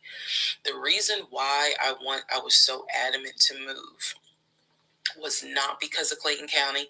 It was not because of the house that I was in. It was because Legion had started to create this narrative that he was beefing with my female neighbor. He was trying to get me to believe that my female neighbor to the left of me somehow was interested in him. And so she would make these little comments, and he would come in the house complaining about her and her music and the fact that she had, different men over to the house. It was driving me crazy. And all of this was kind of starting in January. So when I say that, it really seems like we got married January 5th, and then we had 2 weeks of And then something just snapped. I literally mean something just snapped. So he's looking at houses. Now we're moving into February. February obviously is my birthday month. He did good. He did good to make Valentine. He went all out for Valentine's Day. He went all out for my birthday. My birthday and Valentine's Day are February 14th and February 15th. So he went all out on both days. Y'all ain't even gonna believe this story. But I said I would share even when it makes me look bad. So, the weekend after my birthday, and what I mean by that is if my birthday was on a Tuesday, we're talking about Saturday. The weekend after my birthday, he gave me money to go to the nail salon, go get a manicure and pedicure. So I leave the house. I take his car. His car was in the driveway. We had a key to each other's car because, again, we're married at this point. We're talking February 2021. So I take his car and I drive to the nail salon over in Morrow. I'm in the chair getting a pedicure and I get a text message from my husband saying, someone was just at the house looking for you. And I'm like, who was looking for me? Who was it? And he said, I don't know. I think it was some, this is through text. I don't know. I think it was some dude you used to mess with. Okay. I was like, what are you talking about? He was like, I'm telling you, some guy just came to the house looking for you. I told him you were not here. So at this point, y'all, I'm in the chair at the salon. I'm freaking out because I'm like, who the fuck has the audacity to come to my home unannounced, uninvited, talking about they're looking for me, especially because before I met my husband, I was working the last shift at Amazon as a part-time job. So I had not dealt with, dated anything with anyone for about a year before I met him in March of 2020. So I really was like, who the hell is this coming to my house? So I finished the pedicure. I head home. Once I get home, I'm like, what are you talking about? What happened? And so I'm frazzled in a way. And he's calm. He was like, yeah, it was a black Dodge Charger. They pulled into the driveway. They backed in. They backed in as if they had been here before. So clearly this was someone who's been to your house. He got out the car. He said, I opened the door and I went out there and I said, is there something I can help you with? And he said, the guy said, I'm looking for, and gave him my name. And he said, I'm sorry, she's not here. And he said, he was like, oh, okay. All right then. And just got in the car and drove off. And I was like, my brain stopped working. Because I'm thinking, who the heck could this be? A Dodge Charger? I was like, are you sure that it wasn't law enforcement? Like, was it the sheriff's office trying to serve me with a lawsuit for a credit card I didn't pay? He was like, no, he was in regular clothes. He was like, and it was not a police car. It was on a marked unit, basically. And so I'm just like, who the heck could this be? And he was like, I know who it was. And I said, who? He was like, I think it was your ex. I said, what ex? He was like, the one that you had dated for 2 years. Remember back in like part 3, part 4, I told y'all, he told me about his ex. I told him about mine. I thought we were being honest with each other. So now, fast forward to February 2021, and he's telling me, yeah, I think it was the ex that you had been dealing with for those 2 years before you met me. I said, so you think that he showed up to the house uninvited after 2 years? And he was like, well, whoever it was clearly was comfortable backing into our driveway, getting out the car, and was like, I'm here to see, and gave him my name. And so he was like, she's not here. Is there something I can help you with? And the guy was like, no, it's cool. And then just got in the car and drove off. So again, brain is like, who could this be? So then Legion says to me, you know what? The way that you reacting to this is real suspect. And I'm like, what are you talking about? He was like, you over here freaking out. I told you I took care of it. I told you it was fine. And you over here freaking out, which makes me wonder, what have you been up to? Now, let's go to part 19. Okay, guys. So I am going to have to stop. Now, this is technically part 20 that just stopped because there's two videos prior to part 1 or whatnot. I am going to come back um in about an hour and play some more of these videos, right? So when I come back, I'll play part 19, but technically part what, 21 or whatever. Um so I will be back shortly and we're going to finish this because after listening to all of these videos, I was blowed, completely blowed. Okay. But anyway, y'all, I will be back shortly